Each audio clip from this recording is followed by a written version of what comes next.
So, I'm here with Snuff. Hey. We're with Snuff today. Where does the word snuff come from? It's DJ Snuff. yeah, it's a type of tobacco that you sniff. It's like a sniffing tobacco. Is it? Yeah, and sometimes it can be like a plant medicine. Yeah, it can be like a conduit to the other world. So you were like one day like, Snuff, Uh-huh. what's wrong with you? Yeah, I mean that's just how I've adopted it now, because originally I took the name because it was in a bit of a battle mode, like back in the day, like hip hop was a lot about battling, you know what I mean? Yeah. Breakdance battles, DJ battles. I was getting involved in the DJ battles and that, you know what I mean? So you had a whole lot of people with names like MC, this, that, and the other, you know what I mean? Yeah. So I went with DJ SNUFF, but yeah, I guess it sits with me differently, you know what I mean? Because I prefer the connotation to do with the plant medicine. It makes more sense. Yeah. What is it? Like, how is it used?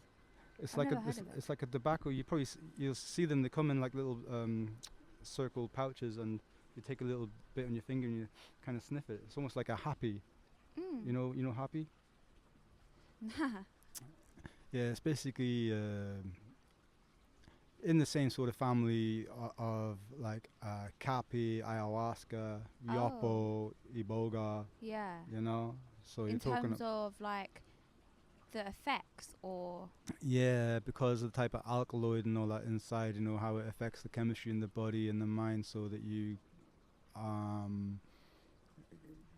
find yourself in an altered state, in a different relationship with reality. is it? Yeah. There's so many more like plant medicines that I'm becoming aware of. Like, it's like duh, like there's so many plants. Of course, there's gonna be ones that you haven't heard of, but it's like there's so many that we don't know. Like, it's actually mad. I'm learning a lot more. Like, I think it's mad that we don't know more. You know, I mean, like we've just been kind of funneled into a very, very minimized choice of like food, for example. You know what I mean? Yeah, there's something like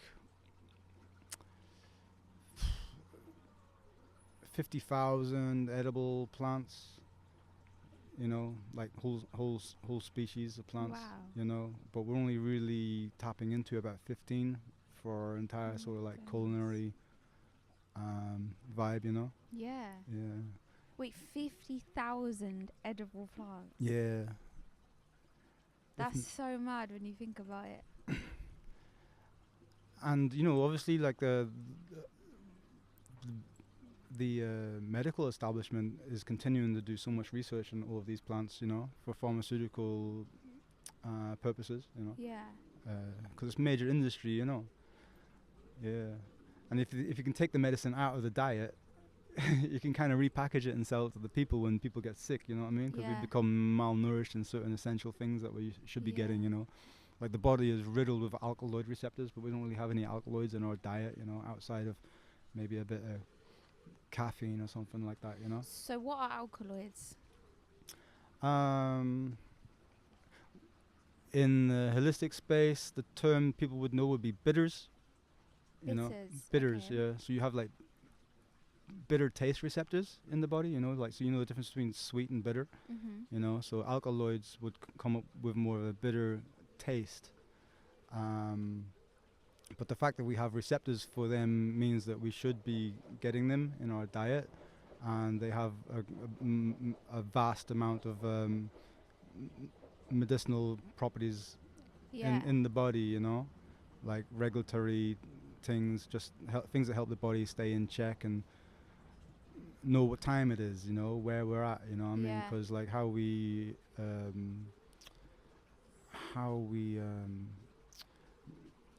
bring food and nutrition into the body kind of like lets the body know more about the environment, Yeah. So Because I've heard of bitters. The only time I've heard of bitters is when using like an alkaline diet, I think. yeah, because that's the thing. Alkaline diet again is coming from like the popularization of figures like Dr. Sebi, you know.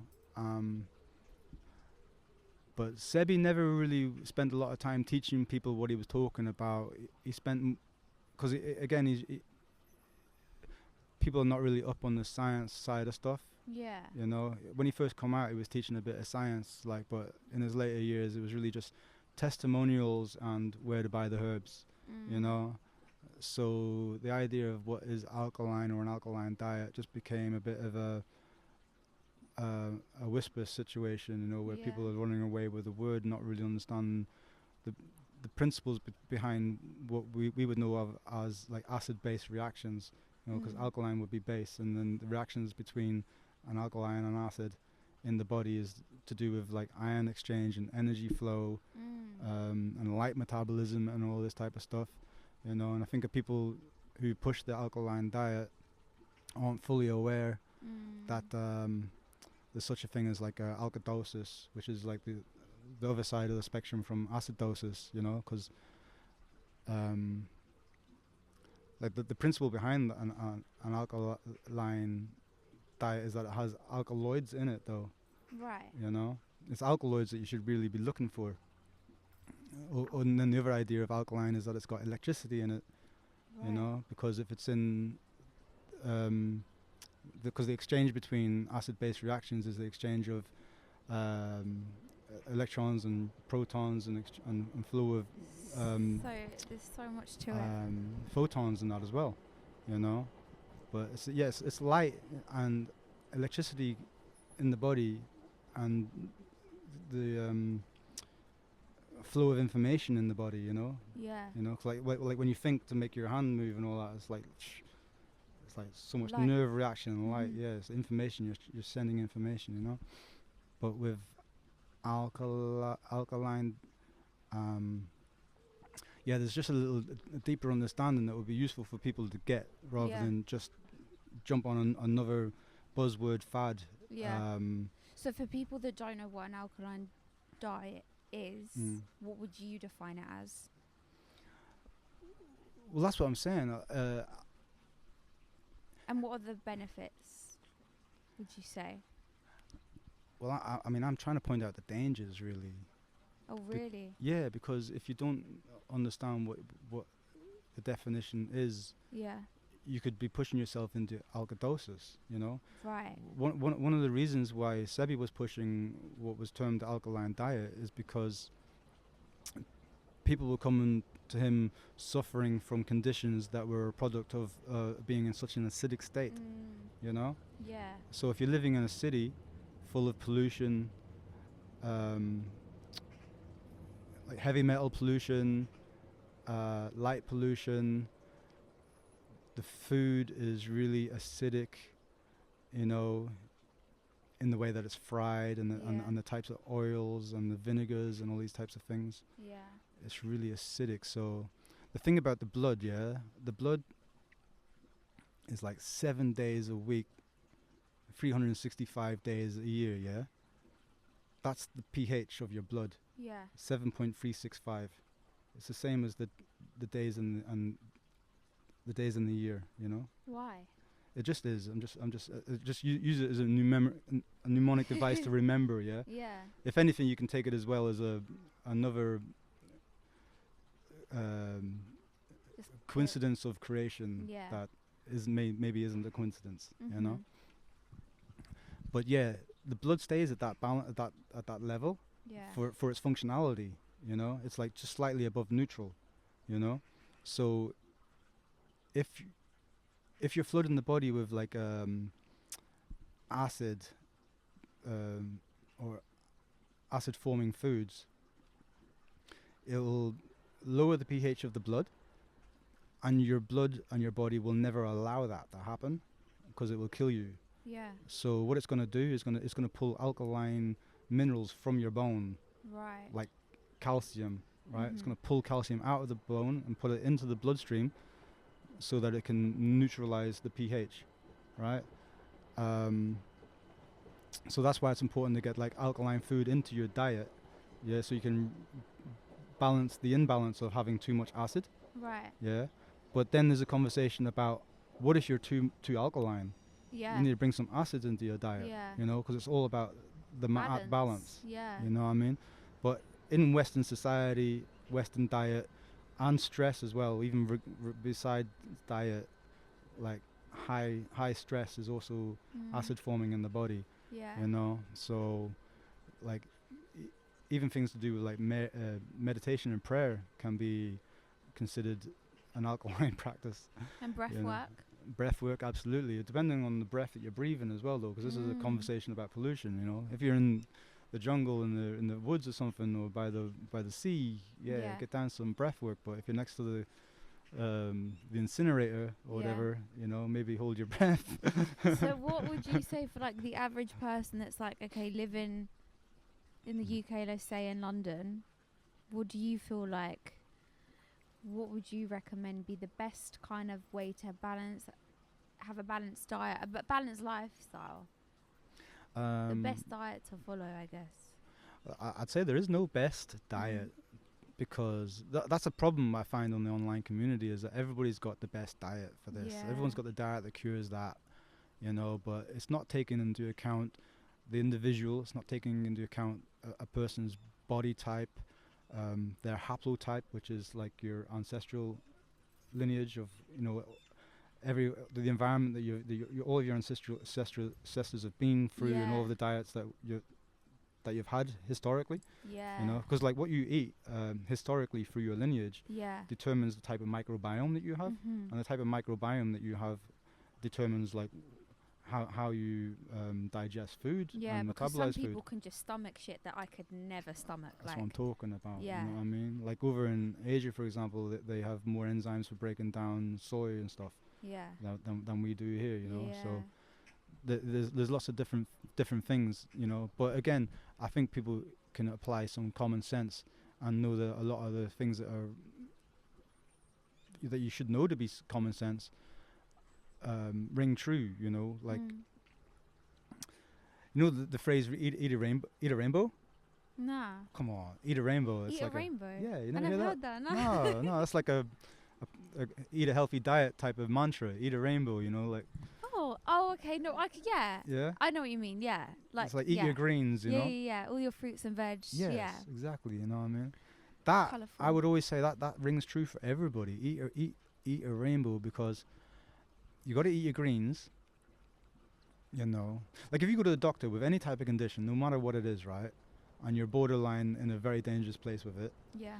The most practical advice that a doctor will give you, no matter what the condition is going to be like cut back on the meat, eat more greens, get more exercise. Yeah. You know, and then hopefully maybe even say some things like, you know, work on your hydration, get more sunlight.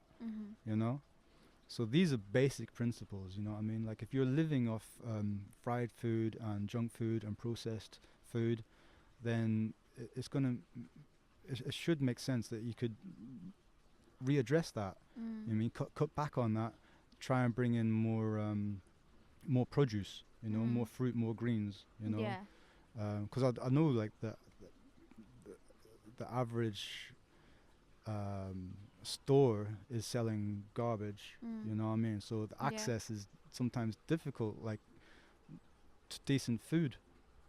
But I know if you look in your radar, you know, like fine tune your radar to see the stores and the shops, and you maybe even find like farmers markets and local farms and people that do farm drops and that, and, you know what I mean? When you're aware, when you're looking for something, you will attract it, you'll find it. Like I it's believe not so, a lot of people just like to use the excuse of like, oh yeah, but to be healthy is expensive and all this and all that, and it's like it's really not. Like I mean, the deeper you get into it, you realize that it can be free, you know, because you can start tapping into foraging and things like that. You can get into like growing, and you can find, even if you're homeless, you can find places that grow food, you know.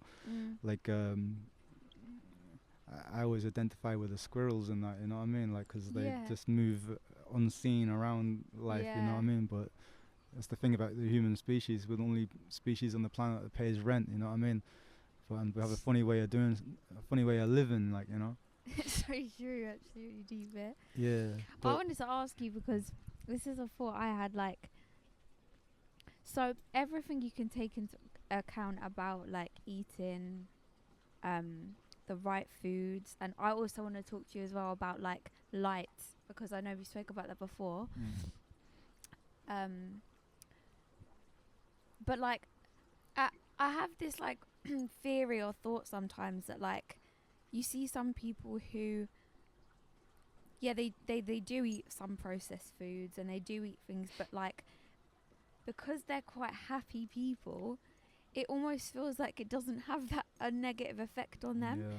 Do you feel like if you did have a level of happiness, that it almost, like, counteracts the negative effects of eating something like processed? Like, the happiness almost overrides that, because if we're dealing with light and we're dealing with energy and everything, then maybe it would, like, do you know what I mean? Yeah, you know, like, everything is chemistry in some regard, yeah? Yeah. So, like, when you eat, yeah, Yeah. like, in chemistry, you got a substrate and you have a product, you know. So you start with something, and then there's a chemical reaction and you create a product, you know. So when we eat, we have a kind of chemistry that takes place in the body that produces a product. Yeah.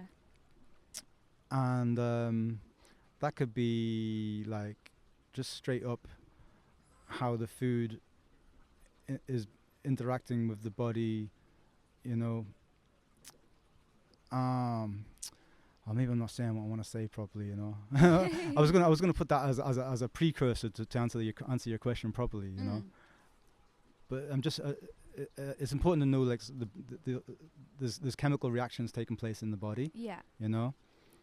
And how food is metabolized, you know, something as simple as, like, what people would generally know, that we get vitamin D from being in the sunlight, right? And the substrate for vitamin D is the cholesterol, yeah? Right. So we're producing cholesterol in our liver from a variety of fats that we'll be eating, and sugars as well, you know? And then as it's circulating in the bloodstream, frequencies of light has a particular effect on the chemistry that produces a series of metabolites and hormones and so on that we know of as, you know, vitamin D family and testosterone and everything, you know? So there's a similar chemistry taking place in the body that follows your thinking process. Yeah. You know? So, like, if you're enraged and bitter, or if you're in a place of sadness and loneliness and despair, especially for a prolonged amount of time, like it's chronic, you're going to be producing a type of chemistry in the body. Yeah. You know? Whereas if you're surrounded in love and happiness and joy and giggles and hugs and all this good stuff, that also has a chemical reaction in the body as well. Yeah. You know? So, like, what feeds your mood, and food plays a role as a substrate in the type of chemistry that you want to produce. Yeah. That is related to happiness and good feelings. Yeah. You know, because you're talking about, like tryptophan, for example, which is an essential amino acid that you find in a lot of food, is a substrate for happy hormones, you know. Say it simple like that, you know. Yeah. All of your serotonin pathways and your melatonin, so you can get nice rejuvenated sleep and all that, you know what I mean? It's out there in the diet, you know. But there's definitely somewhere, I feel like, where you can override a lot, because some people just seem to have so much grace because their stress threshold is high. Yeah. And managed to, like, let, like, some things that would irritate people quick Yeah. is just flying off people's backs. and yeah, they're taking things in so much grace and looking at things through a very positive lens, and so you think in that scenario, it could be possible that no, I'm not that it could be, it is, it absolutely is, like again, it's connected as well to like your own personal entrainment, because like getting out of the pits of depression can be very difficult, you know. In some ways you can look at it like tackling a flu or something, you know, you got to put in some work, so you got to apply yourself and apply your will and your spirit to get through something, you know. But the more you embrace, you know, joy, love and happiness and so on, and have it in your life. Like some people are so fortunate just to have it from happy family childhood life and that, you know what I mean? But a lot of people go through a lot of shit, you know, and have a lot of trauma to unpack and that, you know what I mean? So it's difficult to navigate like your emotional responses to like everyday stresses in life, you know. So if you're naturally like happy, you should take that as an enormous blessing, you know, because it is gonna support your good health, definitely, in a major way, you know. It's definitely a factor, you know. It's not the overriding thing, but thought is such an enormous, so powerful. It really is. It's the instigator of so much chemistry that takes place in the body, you know. I do you know Dr. Joe Dispenza? Yeah. Because I read his book, Becoming Supernatural. Okay. And I know, like, it's the same kind of thing. Like, he speaks about like changing the chemistry of the body, changing your DNA with kind of meditation. But he like, it's like the brain waves and everything like that, and being able to like reverse diseases and everything like that, which I'm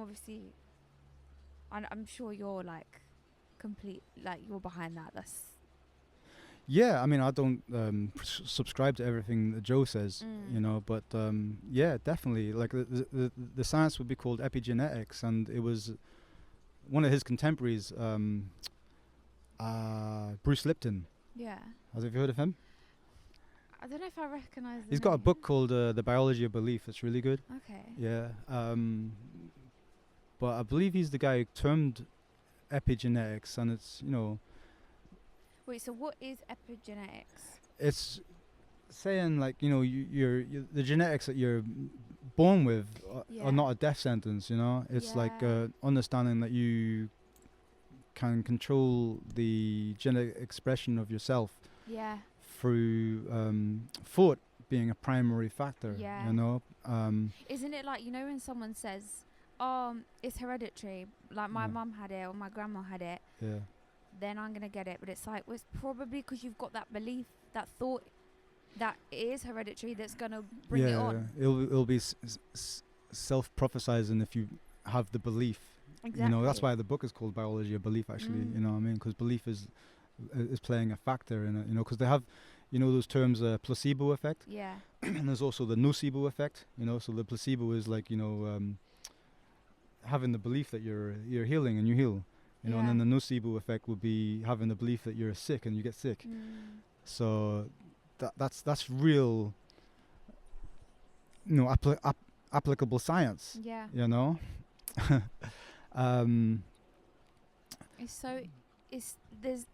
It's crazy because it's like the power really is within us to heal ourselves, to like in every aspect. But the thing to look at as well, sorry to jump in, is because I'm just still thinking about what you were saying about hereditary disease. It's like some of the things that are hereditary rather than the actual genetics would be, you know, lifestyle, diet, home environment, external environment, all of your stresses, you know. So like that all gets taught and passed down, and then if it's a habit, then it's going to have an accumulative effect and the cumulative effect is going to reach a threshold, Yeah. you know, which could express itself as disease. And disease takes a long time to express itself, you know, like we could be cultivating some types of disease right now. So it's better to be proactive in avoiding it, you know, without like even trying to stress about trying to avoid the disease. Like just put your energy into healthy pursuits, you know, especially things that feed your joy, you know, because like you were saying, like people who are happy are going to have a better chance, right? Yeah. So you should really be doing things that feeds your joy. Because like what if, like, I don't know, I feel like I'm definitely getting better at being less sensitive to my surroundings and everything I do, but like for a lot of my life, like I'm definitely a very sensitive being, and like I've kind of fallen into very stressed, kind of a very stressed way of being, and being very overwhelmed by life if I feel like I'm not doing the right things, if I'm not eating the right foods, or if I'm not like doing all the things that will help. But it's kind of like this is like a contradiction, because I'm trying to be the healthiest version of myself, but in doing that I'm stressing myself out. Like, what would you say to someone that feels like that? It's definitely a nervous system thing as well. Yep. It's nervous system, it's chemistry, it's thought processes, it's pattern recognition, learned behavior. Yeah. You know, there's a variety of things going on. I can only say like what's helped me. Yeah. And I spend a lot of time studying, and I find that when you know better, you start to do better. You know. Yeah. It depends on how much you take on what it is that you're learning, or how much of an epiphany it may be. Yeah. You know, to make you really like change your outlook and behavior, you know. Yeah. I learned something that's really been keeping me in check, like over the last year or so, is understanding about the amygdala, which is, you know, part of your brain, right? It translates to the word almond, because it's the shape of an almond. It actually I love almonds. Yeah, well there you go. You have almonds in your brain, like actual almonds. Right. And they're involved with emotional responses, you know. And what I learned about that in particular was that when you are when you're stressed, especially if you're being baited by the environment, which can be quite, you know, triggering in many ways. Yeah. Where it could draw you out, you know what I mean, into anger, into rage, and into bitterness. And then other aspects as well, like sadness and loneliness and depression. Your amygdala kind of sends a shock wave to your heart. And it can cause fibrosis on the tissue of the heart, and the fibrosis can lead to calluses, and this is literally turning your heart to stone. Wow. You know, and obviously, as it sounds, it's not a good thing to happen. No. Because like your heart is like emitting an enormous field, you know, like if you want to develop your soul, you need to develop your field, you know, because like a field is what holds information and so on, and memory and everything, you know what I mean? So if the more you attack and destroy your soul, the more your light diminishes, and you know, whatever your thoughts are on transcending this existence, you want to really work towards cultivating a bright light within, you know? So when I realized that there's a real-time physical effect where I'm damaging myself through allowing myself to be baited into things like anger and bitterness and rage, or even falling into slumps of sadness and loneliness, it's having a negative impact on my own soul development and my own spiritual development. Yeah. So not even just myself, like there's a collective of us sort of like esoteric health nerds that study together, you know, and a big shout out to my brother Dr. Inky Real, who's kind of like one of the instigators of our study group. We've kind of come up with a daily practice that's quite practical in how to combat a lot of these metabolic diseases, you know, but also you know, inflictions of the soul, if you could speak it like that, you know, to prevent us entering into bitterness and rage and anger and sadness and loneliness, you know. And we do this like I do this every day, and I've been doing this like for more than a year now myself. And it's been I say it's been a game changer for me, so I'm always happy to share it with people as something that they can apply to their own lives. And on day one you won't exactly be doing the same as what I'm doing, because I've got to a point now where I'm doing more because the benefits are great. And I'm not even haven't even said what it is. I'm like, what is it? Tell me. Well, it's a combination of exercise and prayer. Okay, so obviously we have to start with the great revelation that God is real.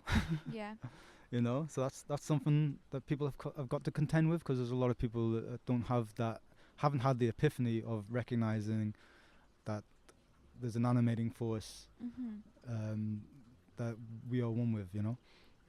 So that's a conversation we could even get into, you know, how like we know that the sun provides all life and sustains all life on earth, you know, and all of the religious scriptures talk about God being light, you know, and if you really want to break it down, you can say that God is acting through the sun to provide us life and inspiration.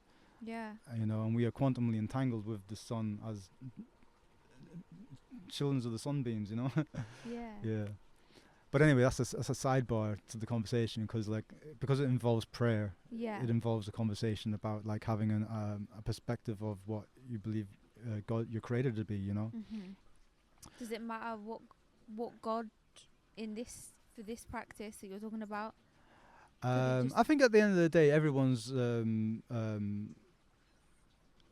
creator is the one creator. People have different names for and perceptions of, but like you having your own idea. The same energy you're tapping into, like the same. I would hope so. Some people might be worshipping some madness. I don't know, but like the creator is the creator at the end of the day. You know what I mean? So however, you know, you determine that, you know, but if you believe you have a benevolent, good God, then that's probably the same one that we're talking about. You know? But yeah, anyway, like tapping into what we're talking about in relation to exercise and say like disease management, or like keeping yourself free from disease, metabolic disease, especially like diabetes and cancer and all these things, and even anxiety and depression and so on. We do like a practice like 5 times a day. You know, start with like it's like it's not even a 5-minute exercise, you know, but it's kind of like it involves a little bit of high intensity exercise, you know, because really we want to get we want to turn the ignition on metabolism, you know, get the body into a bit of a state of growth and repair. You know, so rather than doing like an hour, 2 hour, 3 hour in the gym, you know, sweating it out with a bunch of sweaty people in an enclosed space, it's better to be like doing your own thing, you know, but intermittent exercise throughout the day. You know, because when you're doing something intermittently, like for example, if you do 60 seconds of high intensity exercise, it's going to have your metabolism moving for the next 60 minutes. Right. So you keep up throughout the day, like. If you keep starting the engine, you know, it's going to like keep you in a state of kind of you know, growth and repair is what I'm going to say, like, you know. So. Because everyone's just stuck in that thing of like, I go to the gym, I do my shit, high, like intense, and then I can just sit and do nothing. Yeah, and I'm not saying don't go to the gym and don't do that. I'm just saying like it can become a chore for people, especially if you're starting out, and because you have to apply spirit, right? You have to apply will. You have to apply that self-discipline to get up and do something that you're not really feeling to do. Yeah. You know, and if the more it becomes a chore, you might enjoy it for a couple of weeks, and then it becomes start to become a chore, and then you'd stop.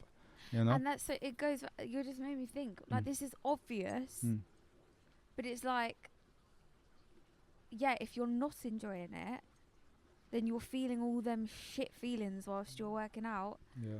That's definitely not good for the body.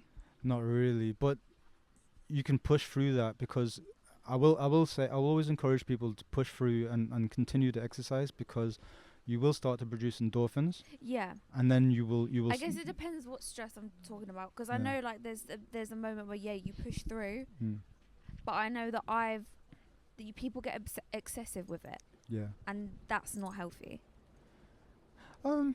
Well, it depends on what they're being excessive with, because, you know, like for example, if you want to beat an addiction, you really need to replace it. The best way to best way to beat an addiction, like to like an opioid or something, is to replace it. And a healthy replacement would be exercise, you know, because then you start to produce your own get high, you know, you get high on your own supply. Yeah. You know, which is what one of the reasons I tapped into this system of exercise and prayer was to deal with my own anxiety, you know. Yeah. And like I say, it's been a massive game changer. Like I'm in a much more temperate mood now, you know. Like You're always in a good mood. Whenever not everyone's going to tell you that. I'm generally in a good mood, but if you get on the wrong side of me, I'll bite your head off. Like, you know what I mean? But now I don't really bite head off as much. Yeah. You know, I'm much more balanced. Articulate, maybe. Like I can speak my mind without losing the bap. I feel like you're always just calm, just calm. Yeah, that's because we've got calm resonance, you know what I mean? But like, say I'm having an argument with somebody who thinks it's okay to mass slaughter a population of people, you know, like a lot of people are trying to make that argument for online.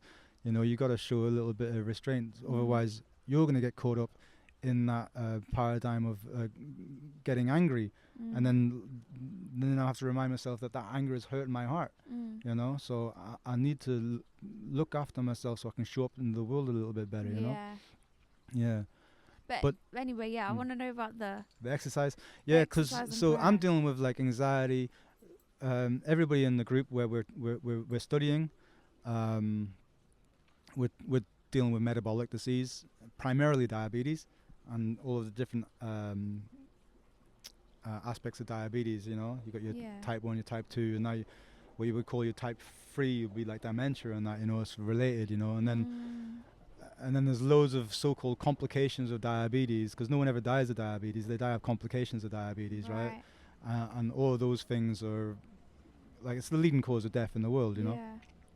And again, it's related to your heart and your brain and your mitochondria and pigment system, which is another conversation that is not a public conversation about pigment and what pigment is and how it works in the body, you know.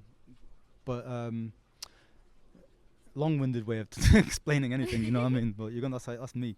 So like diabetics, like tend to lose toes first, you know, because like, see your if you look at your central nervous system as a series of like roots and branches, you know, that are reaching like everywhere in the body. Imagine like you got like nerve endings at your fingertips, but imagine like you're never really moving much, you know, because we're living in times now where there's a lot of sedentary lifestyle going on. We're living in a time of like heavy convenience and comfort, you know what I mean? Even like even when you're struggling, your day job may be like sitting on your arse and comfort food and screens and stuff, you know.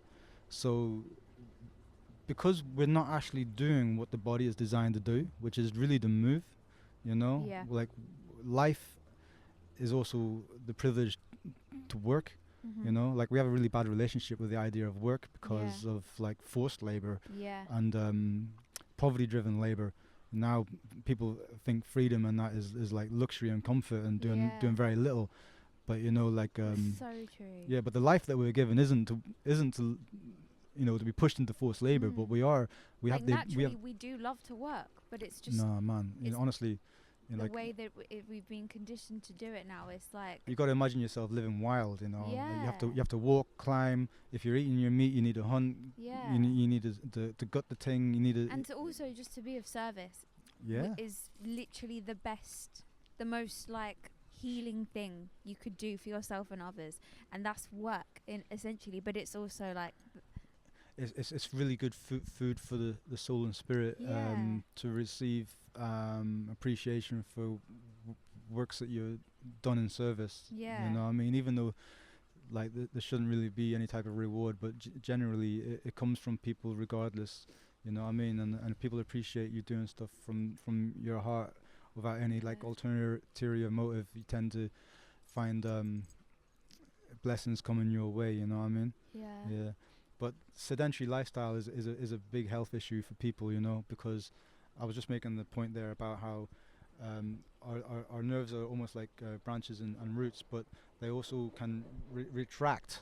You know, they can shrink. Yeah. You know, so you're not actually going to be getting like you could be cut somewhere and you won't even feel it.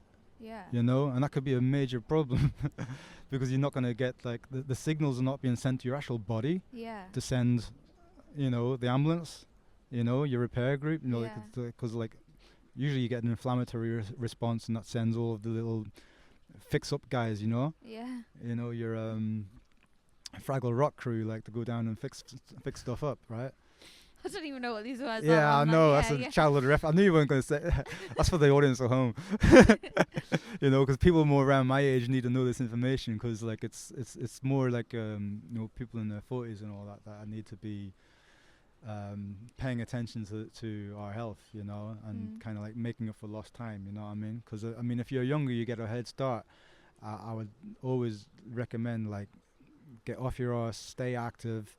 Like I say, eat your greens, and try to keep a temperate mood, like of chase your joy in that, you know what I mean? Yeah. And I'm not saying to like ignore all of everything that's going on in the world, like, and you can't avoid all of the stress. Yeah. But you got to find your ways to manage that stress. Yeah. And also bear in mind that some people have higher stress levels because of the amount of stress that they actually endure on a regular basis. Because if you do just live in comfort and luxury, like something can stress you out and it will send your cortisol levels through the roof compared to somebody who has a higher threshold for stress. You know what I mean? So you should actually be able to train your levels of stress that you can take. Yeah. But you can do that through like strength training and things like that as well. Yeah. Or endurance of even just study, things like that, Yeah. Yeah. But the reason I brought up toes and diabetes and your nervous system and things retracting is because people are losing their toes because you're not getting like the full circulation down there, you're not getting like all the information exchange because like you haven't really been using shit. Yeah. You know what I mean? So people end up like getting gangrene in their toes and losing their toes, And I say all that to say like the first thing that we do in our exercise is toe raises, because just your toes or your just feet? your toe, just from on your heels, just bringing your toes up. And even better than that would be like clenching your toes, like making a fist. Yeah. Because like doing that, So for people just getting into it, so that it's not hard for people to do, we just say like just do 30 seconds of that, yeah. Sorry, but off the bat, just as soon as I do it, like, why do I feel like when we're young, like I can remember feeling my feet so much more because you're just more connected to the earth, the ground, like you're just. Well, you're more connected to your feet as well, because like I'm saying, like your nerves are more nerving. Yeah. Like you're losing nerve sensitivity. Yeah. Through inactivity. Like we keep our feet in shoes. Yeah. Which is a kind of a madness in and of itself. Yeah. You know what I mean? But obviously there's purpose to that. We're living in cities and everyone's dropping their shit everywhere. So okay, you know what I mean? But if you live if you live wild though. And you're raised without shoes, you're gonna have like amazing like leathery feet that can walk on anything, you know what I mean? Because we've definitely become soft through like this comfort thing, So yeah, anyway, like that's just to stimulate some circulation to the toes. Yeah. You know, because you want your whole body to have some level of circulation. So you're going to start with from the bottom up, because your legs are your biggest muscle system. You know, so it's just toes, clenching your toes. Then we move over to like going up onto your tippy toes. So it's like heel raises. You know, and you're also working these joints around the ankles and heels. You know, so it's just 30 seconds of that. You know, and then from that, something a little bit more difficult to do is squats. You know, so we like do 30 seconds of squats. Like I'm at a place now, I do 40 of all of these things every time I do it now. Yeah. Just because I'm just counting it in my head, and it's really easy. And when you start doing your squats, you could start with like little squats, where it's just like going down gently a little bit, bending the knees up and down. Yeah. You know, I've been doing it for so long, I just go straight into like high, low, deep squats. Yeah. You know, and then from that we do 30 seconds of star jumps, jumping jacks, right? So if you're not afraid of looking like a fool, you can do that in public, or you can do it somewhere private, whatever. You know what I mean? But again, that's like a full body kind of exercise, just getting everything moving. And then the most powerful exercise that we finish with is push-ups. Do 30 seconds of push-ups. The real aim is to do push-ups to failure. You know, to the point where you can't. It's too much. Like you know, you push through to that one where it's like, you know, because again, you're tapping into the chemistry. You're breaking through what we call the lactic acid threshold. You start to produce growth and repair hormones again. You know, from your pituitary, and that goes into your bloodstream, sends signals to the body to repair the tear better, because you need to be prepared to take on a higher workload the next time around. You know, and I've got to a point now, which is the objective that we've set to ourselves in our group. That's the end of the exercise, by the way. Like those 5 things. With the 30 seconds each. So if you're just beginning, toe raises, heel raises, squats, some jumping jacks, and some push-ups until you kind of like feel it. You know. And then when you've got to that point, you should be a little bit out of breath, right? So that's a good time to actually try and do a little bit of breath work, just to regulate your breath, just because you'd be like, you know. So it's really good to get the carbon dioxide out, you know, because when you've done your push-ups and like that, right? It's the same even as well if you're doing a plank. Like if you do like a proper extended long plank, like planks are brilliant for burning off visceral fat. You know, so all of the fat that you find around your organs, around your heart, around your liver and all that, like doing a plank, because it puts the pressure inside. It's called like a reverse inertia, so the hormesis training. You know, so rather than doing a physical like lifting or pulling exercise, you're just putting that pressure inside, and that's giving you so much good charge into the bone. You know, because the bone is another word that you may not know is piezoelectricity. Have you heard of that? No. Piezoelectric is when you create charge from friction, and because the bone is like a complex structure of crystals, when you put pressure on the bone, the friction creates charge, and that charge stimulates growth and repair again. You know, and it helps to keep the bones healthy. It keeps the percentage of active bone tissue to like bone fat at a proper level. Bone is also the source of all of your fresh blood. It's where your stem cells come from, your satellite cells. So like it's the material that you're going to be built from. You know, and when you eat, you're actually aiming to get like nutrients into your bone. You know, so that you can build the blood. You know, but anyway, I was just saying planks are also something to have in your head about, like they're amazing. You know, because if you can strengthen your bones, you're going to strengthen your health entirely. You know, because all of your health is really coming from the strength and integrity of your bones. You know, which again, sedentary lifestyle is killing your bones, because your bones are not getting any type of friction or charge or or a signal to grow. You're just going into what they call atrophy. Yeah. You know, where so you're literally like kickstarting death. Like you're like. Yeah, you're becoming brittle. You know, Yeah. like my auntie passed away recently, and I remember seeing like how much she shrank. You know, and a lot of that's to do with bone density.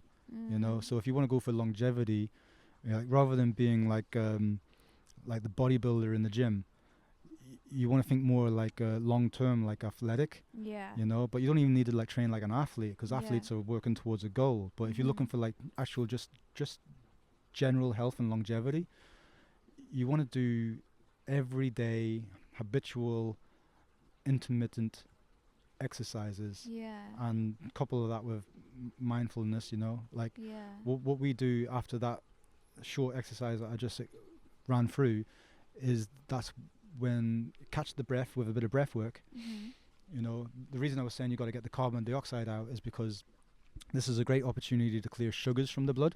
Okay. You know, do you do this in the morning? I do this 5 times a day. Oh, okay. You know, so when you rise, first thing you do, sick, at noon, at 3, at 6, and at 9. Okay. Yeah, and obviously you don't always have to be on the minute. You know, you can miss one, you can miss two. What's it called? The circadian. Is there a reason why you do that? Are you going to say circadian rhythm or something? Yeah. I mean, circadian rhythm is like how our body is regulated by light. Yeah. Specifically the sun. You know, and the lesser, like more cosmic lights and so on. It's not related to the circadian rhythm, but circadian rhythm is really important to tap into. You should really try to get to bed early and get up early and try to greet the rising sun if possible. Like, I know that's pretty much an impossible task to ask people living in the modern Western world. You know, but if you live in nature, it will be impossible to not do it actually, because like the whole jungle wake up, you know, with an orchestra of noise, and the sun is bright, and you're getting up with the sun, and you're going to go to bed. You're feeling sleepy after the sun go down, because the body is going to get all the signals, you know, because really the signal for the body to produce melatonin, which brings you into sleep and rest and rejuvenative health, is when the absence of light, you know, which we're completely destroying by staring at screens at night. You know, that's what's keeping people awake at night. And then you're not actually getting the level of melatonin that you need. You're not going to get the REM sleep. You're not going to get the type of rejuvenative sleep that you need. It's really wise to... This lifestyle just throws people right off, man. Synthetic light is a massive pollution to what we are as a massive collective effort of this microbiome and everything that's going on in the body, you know, because the body isn't really as up to date with all the mod cons as like we're just being born into, you know. It's still still working on God time, you know. But I was saying like a quick kind of like a workout like that, and I brought planks up as well, because planks are also amazing, like push-ups. Just a couple of little caveats about the push-ups. You know, people are getting these defibrillator machines. Because they get for the heart. The palms of your hand, they can work like defibrillators when you're doing a push-up, you know. So you're already defibrillating your heart every time you do push-ups, you know. So having a regular push-ups in your day-to-day life is automatically keeping your heart kind of like cobweb free, you know. How? It's just pressure waves, you know. Like, see, you know when you rub your hands together. I think hands are so healing. Like, they're the hands are, the most absolutely. Ever, like. There's radiation coming from your hands. You're emitting light, like. And it's so intuitive, because naturally we all use our hands, and we go, if someone's like, if you're going to like comfort someone, you naturally put your hand around them. You do that intuitively because you're giving them that healing. I've done my level 1 in Reiki, and that's, you know, it's all there, like. Yeah, because you're emitting light. Like, you have a field coming from you, you know. Like, even when we're breathing in and breathing out light. Like, you know, it's like the breath is chemiluminescent. That's another lovely word that I like to hear about. Cause you're it's like a man full of words. That's because my articulation's getting good from reading and that. You know what I mean? And then you got to study, and they try to they blah blah blah whatever. You know what I mean? But I feel like we get cut out of information in so many different ways. Like the textbook that I'm trying to, the textbooks that I'm studying, are majorly expensive. You know, I'm telling you, like they charge you like $5,000, $10,000 for a book. What? Yeah, man, they want to Because price of- you out. wow. They're pricing you out of information. You know, and then the type of legalese, you know, that is used in scientific jargon, you know, can again just completely alienate you from the subject matter. Yeah. You know,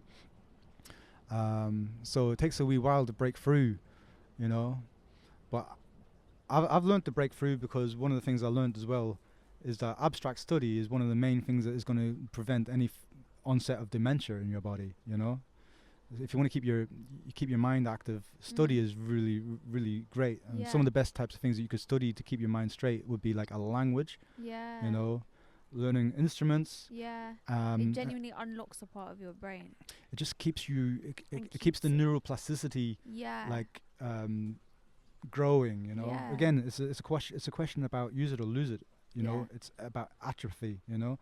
If you get to a point where you're no longer learning, you're not really going to be functioning at a way where somebody who is actually learning. Yeah. You know, and like the stuff that they're learning might not be the most intelligent thing about them, but it's the ability to think and process thought and so on. You know, man, this is important.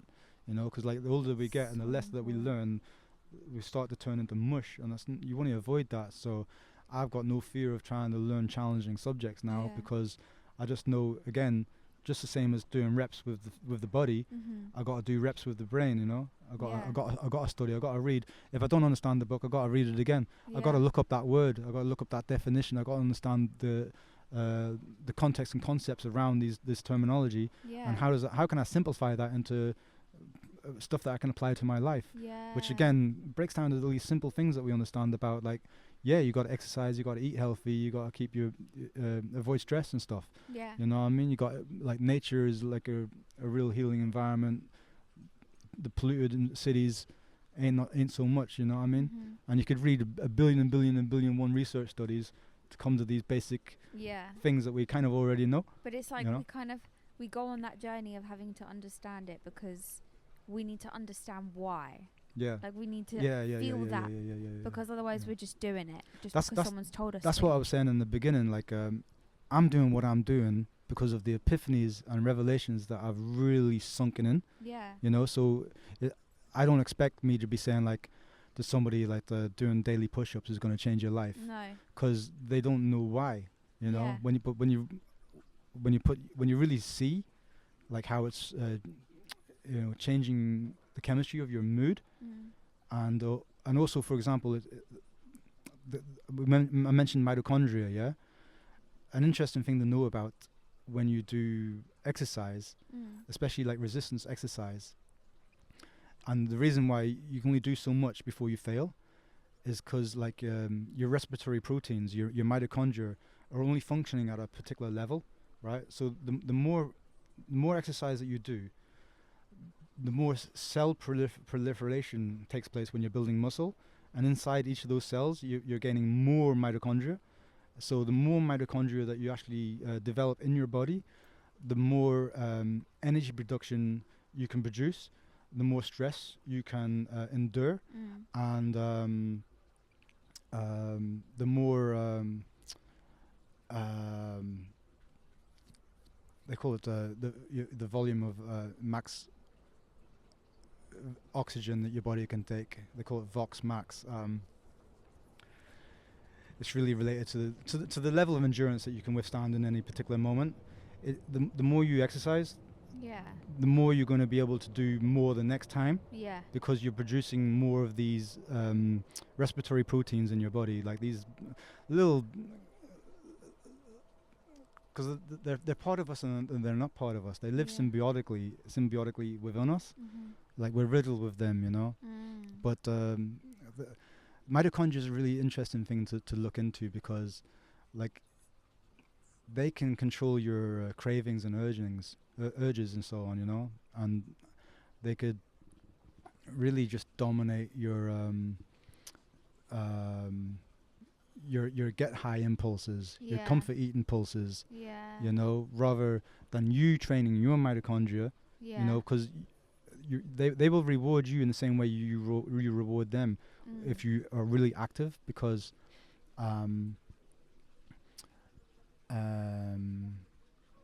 yeah, you're making a healthy environment for them, and they're making a healthy environment for you, you know. But I think the main point I was just trying to make is that the more you do something, the easier it will become, because you start to become stronger, because of the, you know, the mitochondrial population.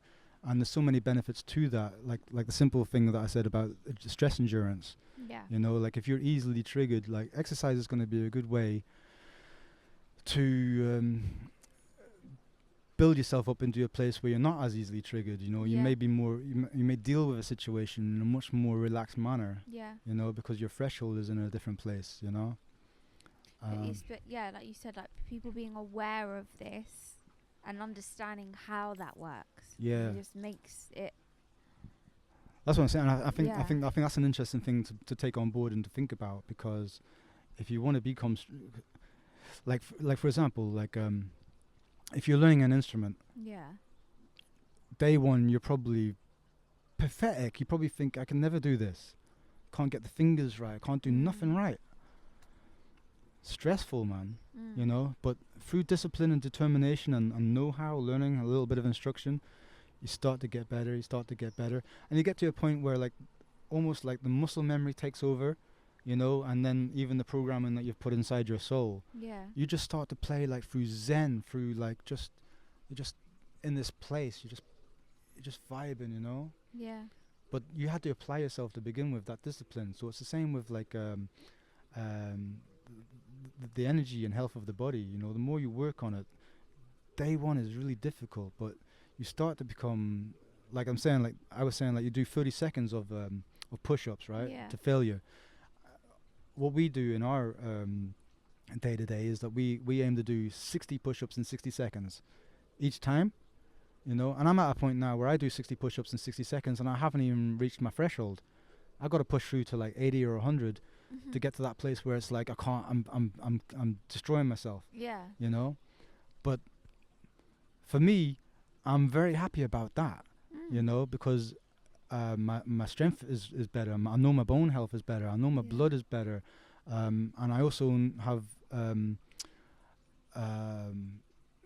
statistics in my mind as well. Like for example, Harvard released a study not so many years ago. It was actually after we put information out about push-ups that they validated our information. Really? With a Harvard study saying that for males over 40 that can do 40 push-ups or more within 60 seconds have something like a 93% reduced risk in cardiovascular disease. Wow.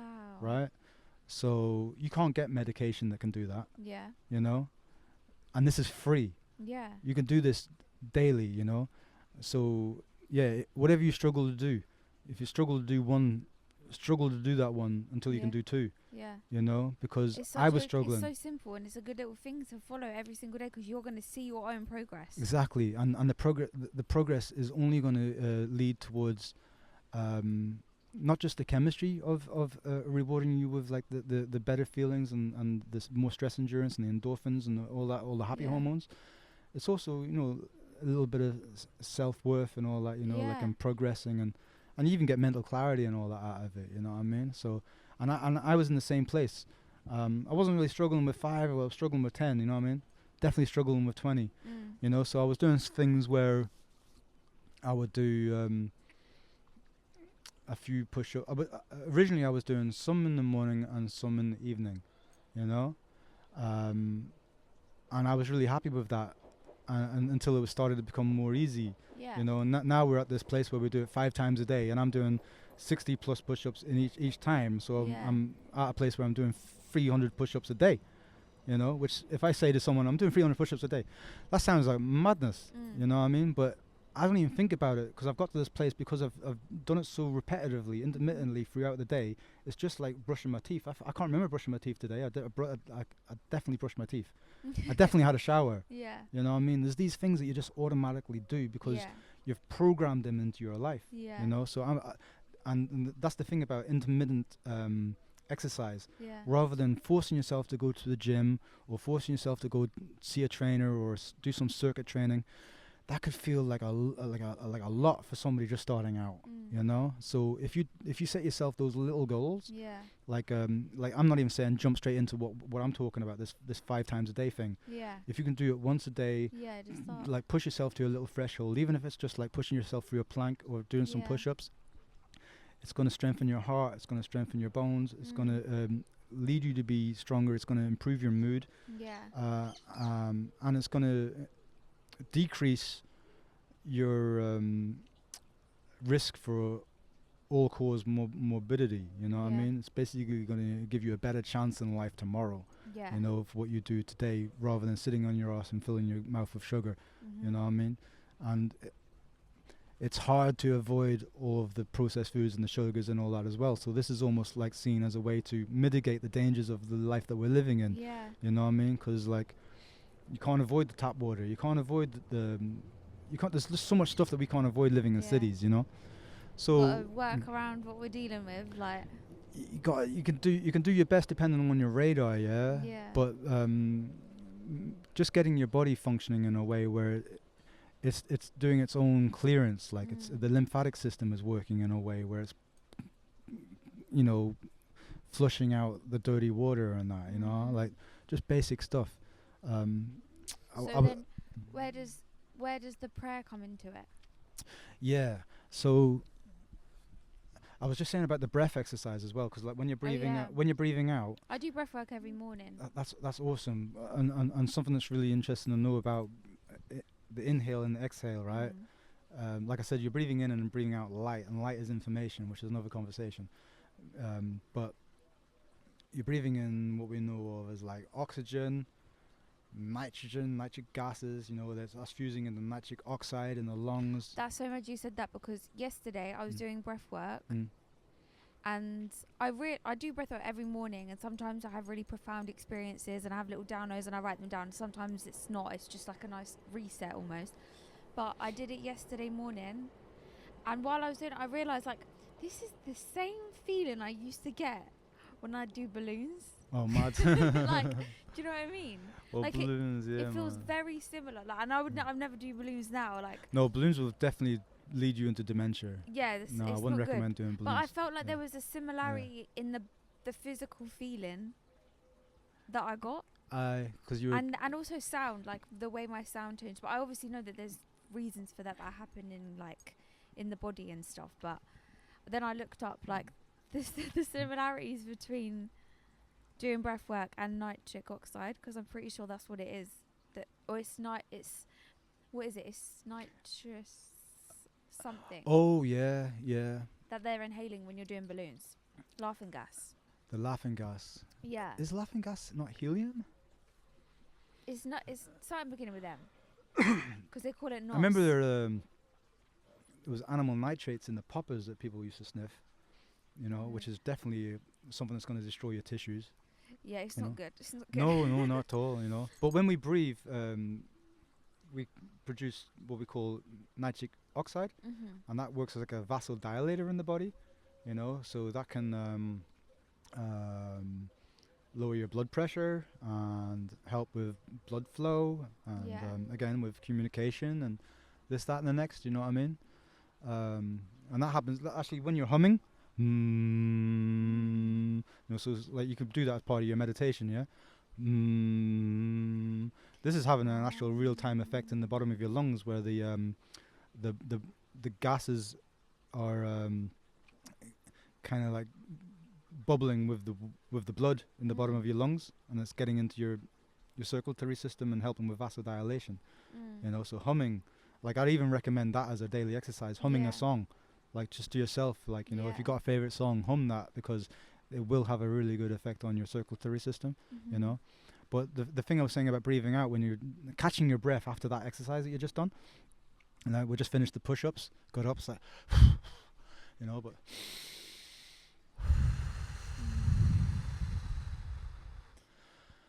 like really breathing it out. You want to breathe more out than you're breathing in. Really? Yeah, you want to get that carbon dioxide out. You want to use that as an opportunity to breathe out. Like the exhale is really important, you know, because what's happening when the carbon dioxide is leaving the body, it's also helping to break down the glycation of the sugars on top of the heme. Yeah. You know, so like your blood cell is made of heme, and all of your respiratory proteins are made of pigment, which heme is a pigment as well. And all of these pigments, including your eumelanin, your pheomelanin, your neuromelanin, all of your opsins, your rhodopsins, the pigments that you have in your eyes that help you see, like all these very important parts of your respiration and actually your intelligence and your light metabolism, information pathways, these get inhibited by being covered in sugars, glycation, you know. So the carbon dioxide, when you're breathing out, it's helping to break down that glycation. Yeah. You know, so again, this is like a really good tip for people who are struggling with diabetes, you know. Like you really want to clear your blood of sugars, you know. So the exercise is breaking the sugars up. It should go into your circulatory system, should go into your lymphatic system. You should be able to pee it out, you know. But also, yeah, the carbon dioxide leaving the body is breaking it down. I just wanted to add that little point in there because it's a good bit of information for people to have. Yeah. You know, how do you break down the glycation? You know, how do you lower that A1C count when they're testing you for diabetes? They do what is called an A1C count.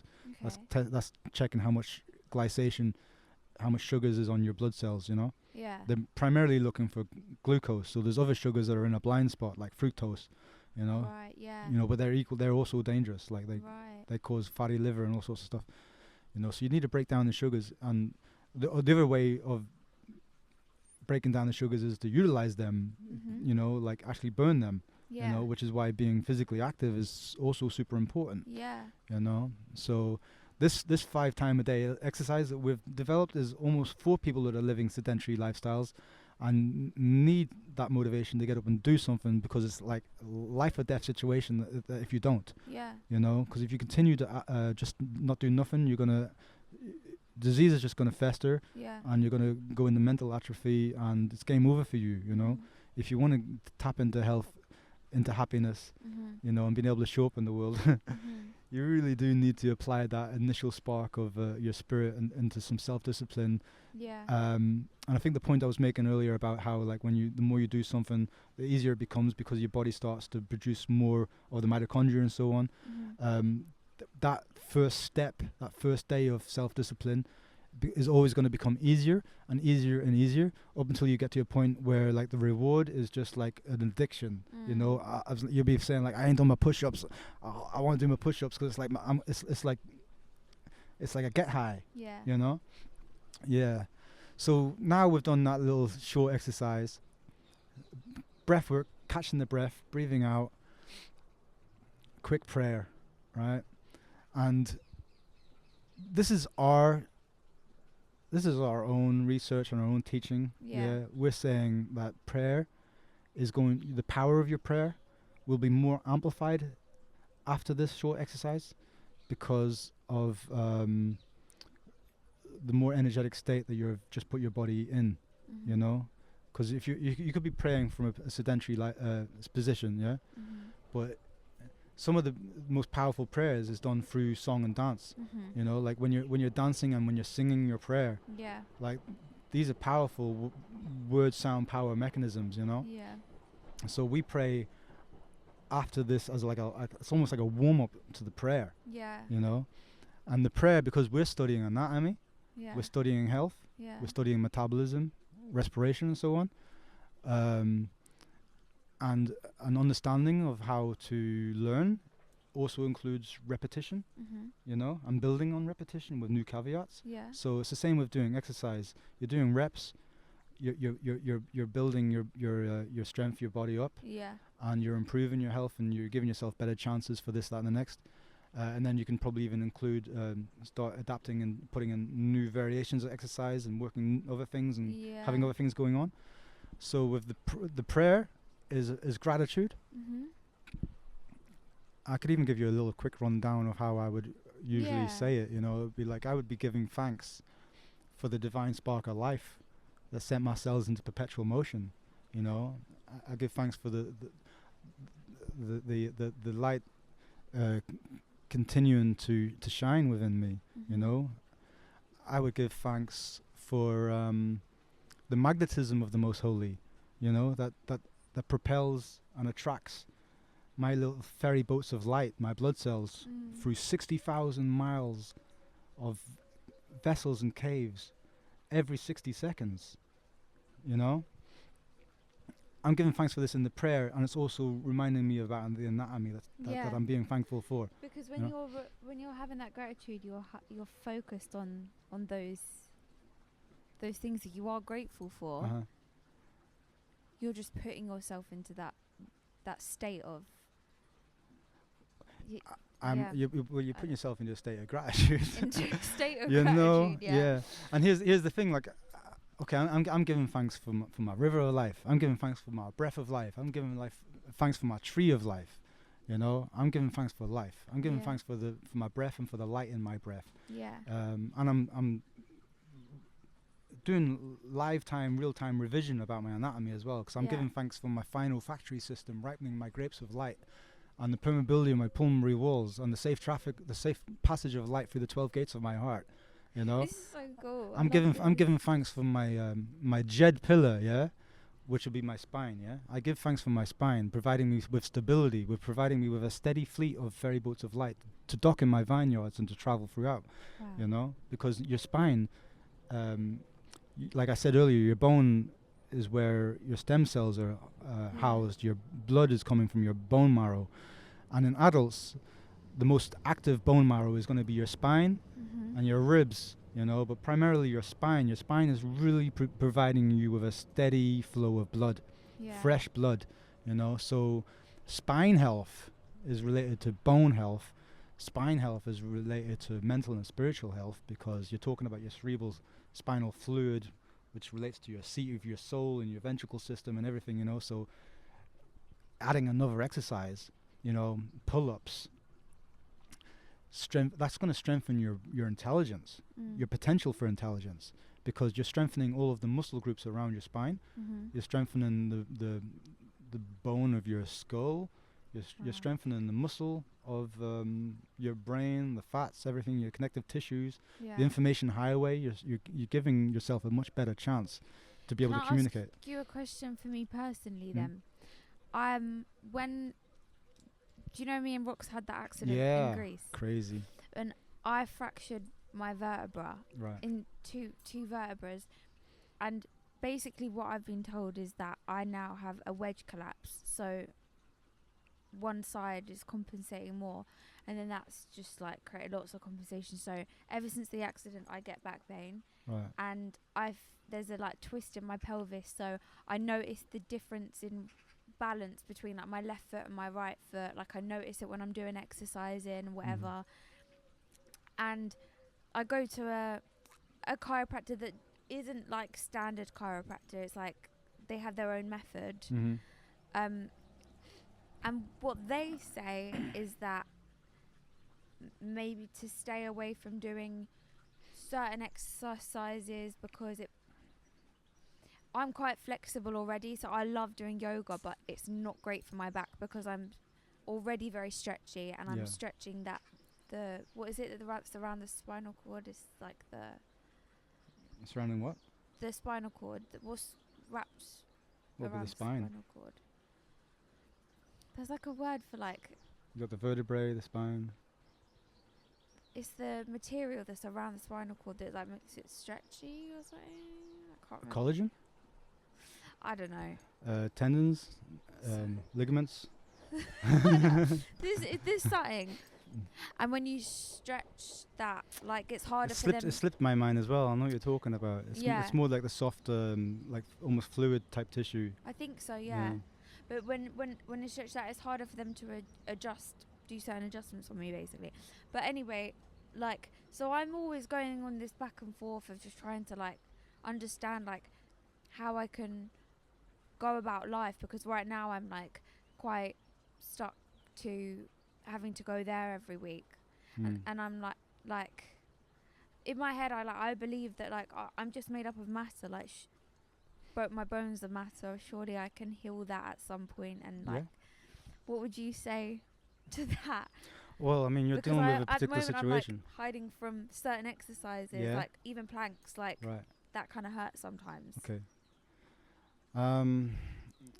Yeah, because you went through what you went through. I would say definitely like avoid taking my word as gospel in anything, because I'm not an expert. You know what I mean? I'm a student. You know what I mean? I've got interesting stuff to share, but you want to listen to your chiropractor. But I would also say you could bring a neurologist into the equation as well. Yeah. Because your spinal column, is related. It's part of the brain. You know, it's saturated in neurons. You know, and it's like a communication highway. You know, so it's like a combination of having a neurologist and a chiropractor involved in communication with each other would be really useful.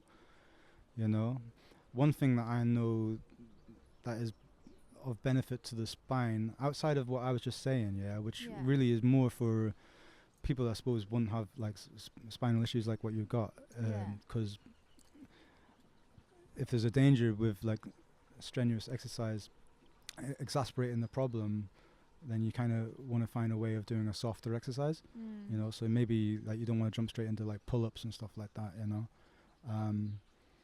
But you could still be doing, because the push-ups is also still strengthening bones around the back to a lesser extent.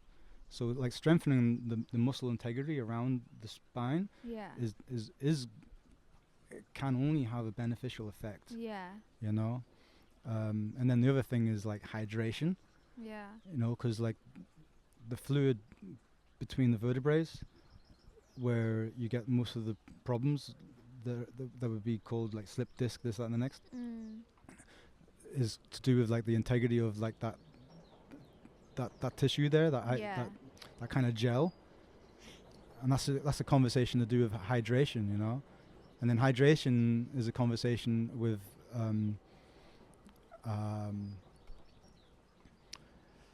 minerals and fiber, you know, because obviously you can think like hydration just means drinking water, but you don't just hydrate through drinking water.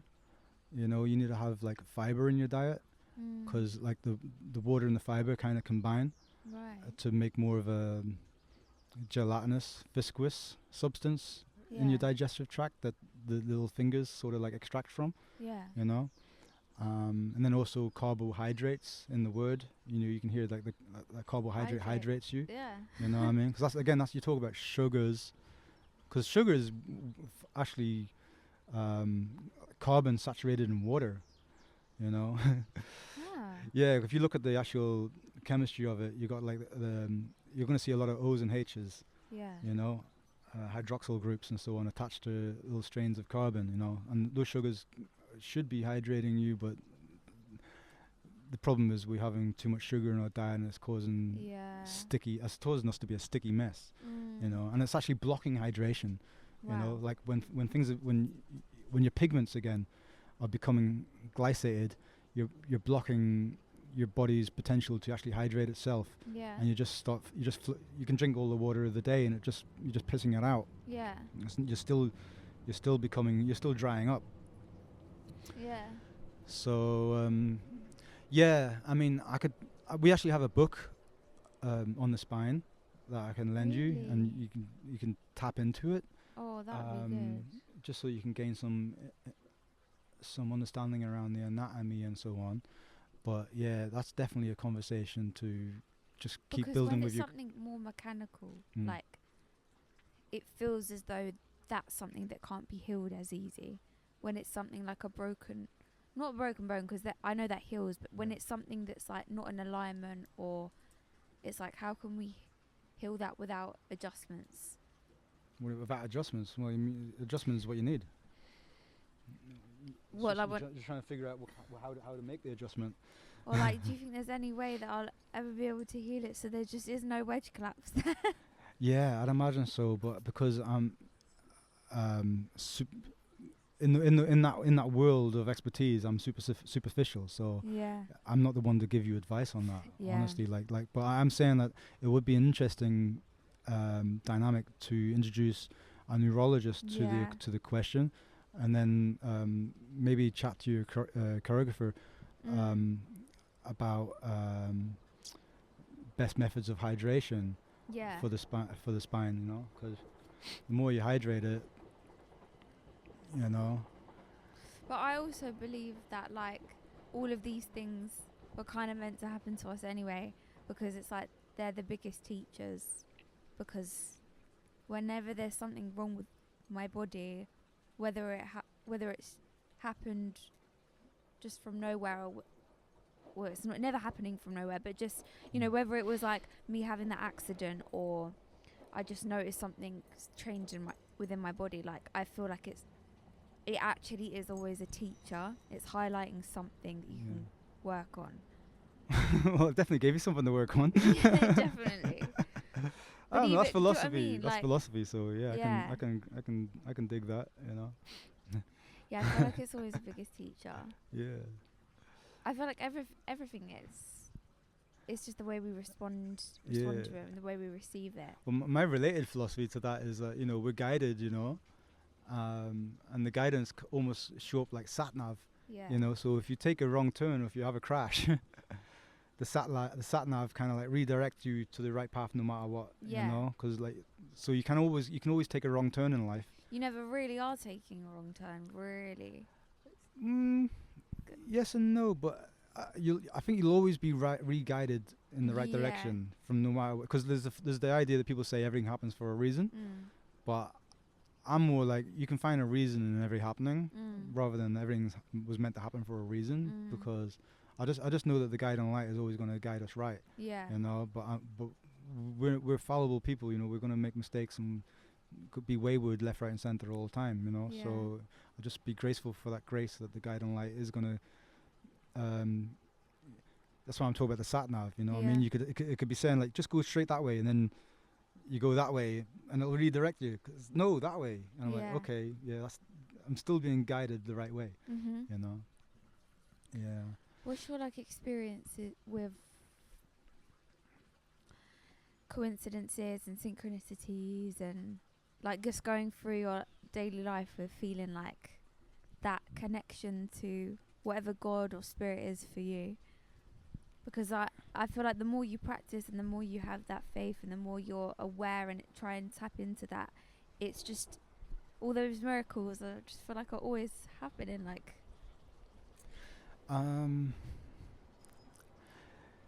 funnily enough, like sometimes things happen almost instantaneously directly after prayer for me.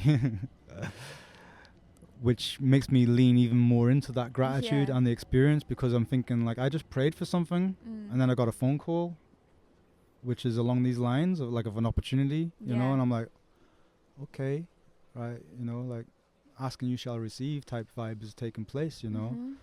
And obviously there's all those like typical things like you're thinking about somebody and they call you I see angel numbers all day every day, you know what I mean, but that is whatever it is. It might be because I'm looking at my phone too much. You know what I mean? But yeah, my life is riddled with it, you know what I mean? And like what is like these quinky dinks, you know, I gotta just see them for the signs that they are, you know. And it could be positive or negative reinforcement about a thing, you know. That coincidence might be something telling you like it's definitely not for you. Yeah. Or the coincidence could be something like this is for you, this is all you, man. Yeah. You know what I mean? Again, that comes back to the question of intelligence. Or people define genius as pattern recognition, you know. So seeing what we're seeing as coincidence and so on is like could be a product of pattern recognition, you know. Like we have a system in our brain called RAS, you know, like Rastafari, the reticular activating system. And that's related to like filtering out or in the information that's relevant to you. Yeah. You know, 'cause there's only so much that you really need to absorb on a day-to-day basis to get you through what it is that you're dealing with in life. Yeah. You know, but there could be loads of things going on. Yeah. Like almost 90% of the shit that's going on around you, you're paying no attention to. You know, but there's a system that kind of like starts to see more of a thing that you've taken an interest in. You know, like a small example would be like you might see a car that you like, and then all of a sudden you start seeing it everywhere. Yeah. But they were always everywhere. Yeah. You just noticed it, Yeah. and now you're seeing it everywhere. You know, so like sometimes like the coincidences of things, like you just started paying attention to a thing, and then you start seeing it everywhere. You know, which is good if you can apply it to, say, you're going to start paying attention to things that you want to pay attention to in life, because you're going to start seeing more of it in your life. Because if you pay attention to all of the things that are like making your life a horror, then you're going to be not just attracting it, you're going to be seeing it, because it may already be there. Yeah. You know, whereas like not everybody else is getting so fixated by these things that are stresses. They're too busy seeing all of the things that they love and appreciate happening around them. You know, so I don't know if that relates to like how I relate to coincidence. You know what I mean? But no, I guess either way, it's just like a sign that you're like more in alignment, because if it's positive things that you're seeing, and coincidences, then it's like, No, I feel like, honestly, I feel highly blessed, you know, because like, and I think the lesson like for everybody is to be like, be super authentic, you know, be super authentic, you know. I mean, if you're not fully grounded in yourself, like you're still developing yourself, then you might not even know what it is to be authentic, you know. But even just being honest about that is being authentic, you know. Yeah. Like you're trying to find yourself or whatever, you know what I mean? But like, for example, the law of attraction and the law of rejection. I don't know, you know, but like when you're being authentic, you know, you tend to attract into your life just as much as you repel, you know. But the jewel in that is that if you move fake, you might be attracting things into your life that you would have preferred to repel, you know.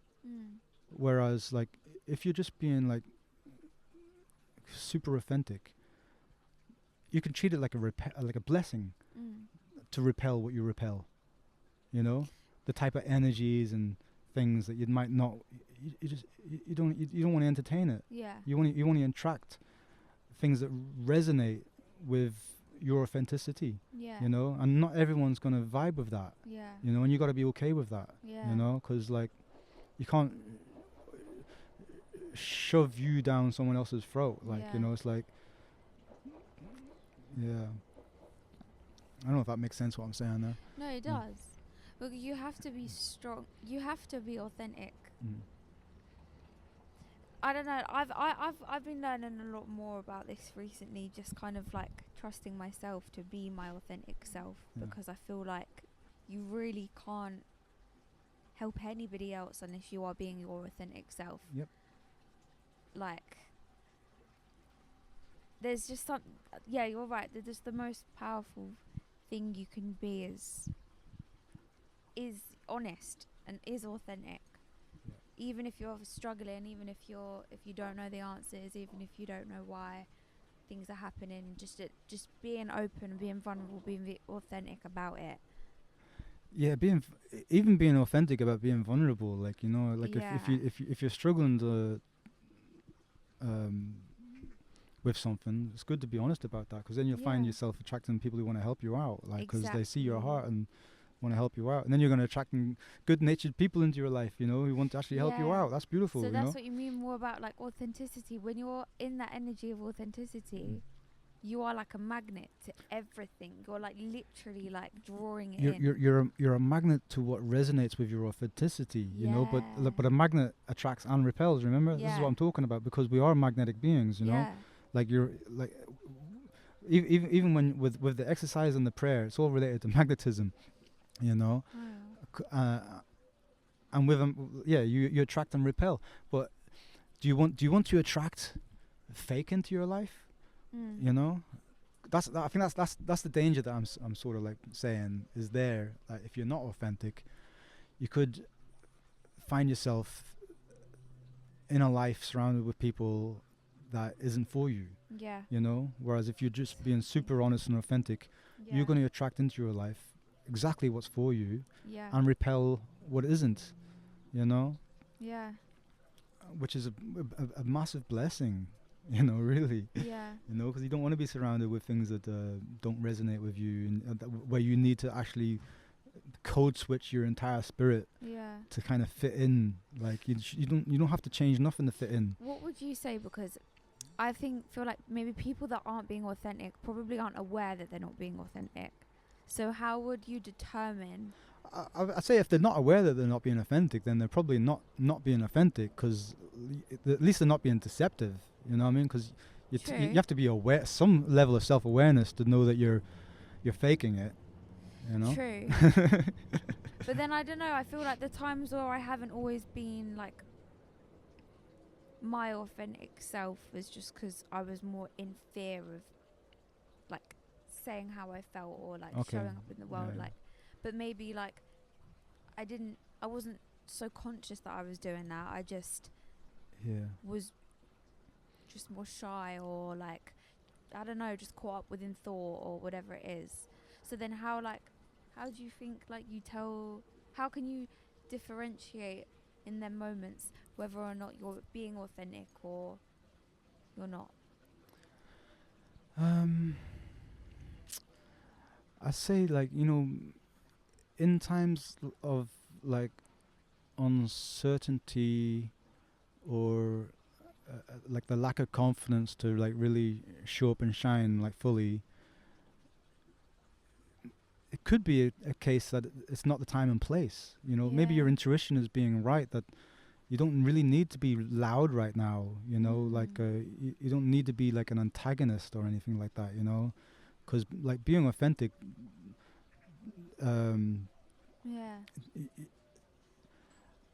I mean, it can mean a variety of things. Yeah, maybe.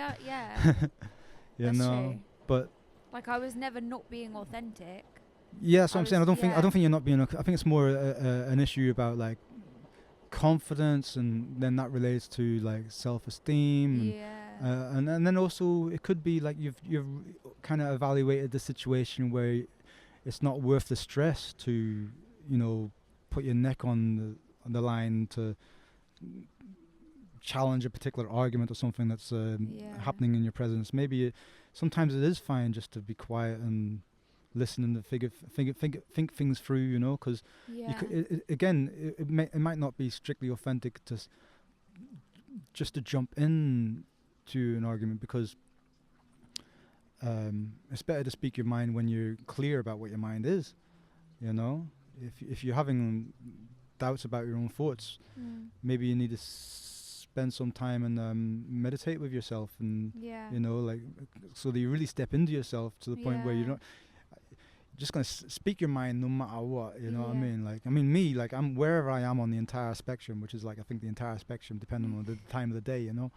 I could be quite inflammatory with the things I say unintentionally, you know, and then other times I could recognize this is a sensitive situation. I'm just going to keep my mouth shut and keep the peace, and yeah, man, vibe, you know. It's all good. You are one of the vibiest people I know. I feel like you're just about the vibes. You create the vibes. I'm a vibes man. I love my music. Mentioned in this conversation that you're a DJ.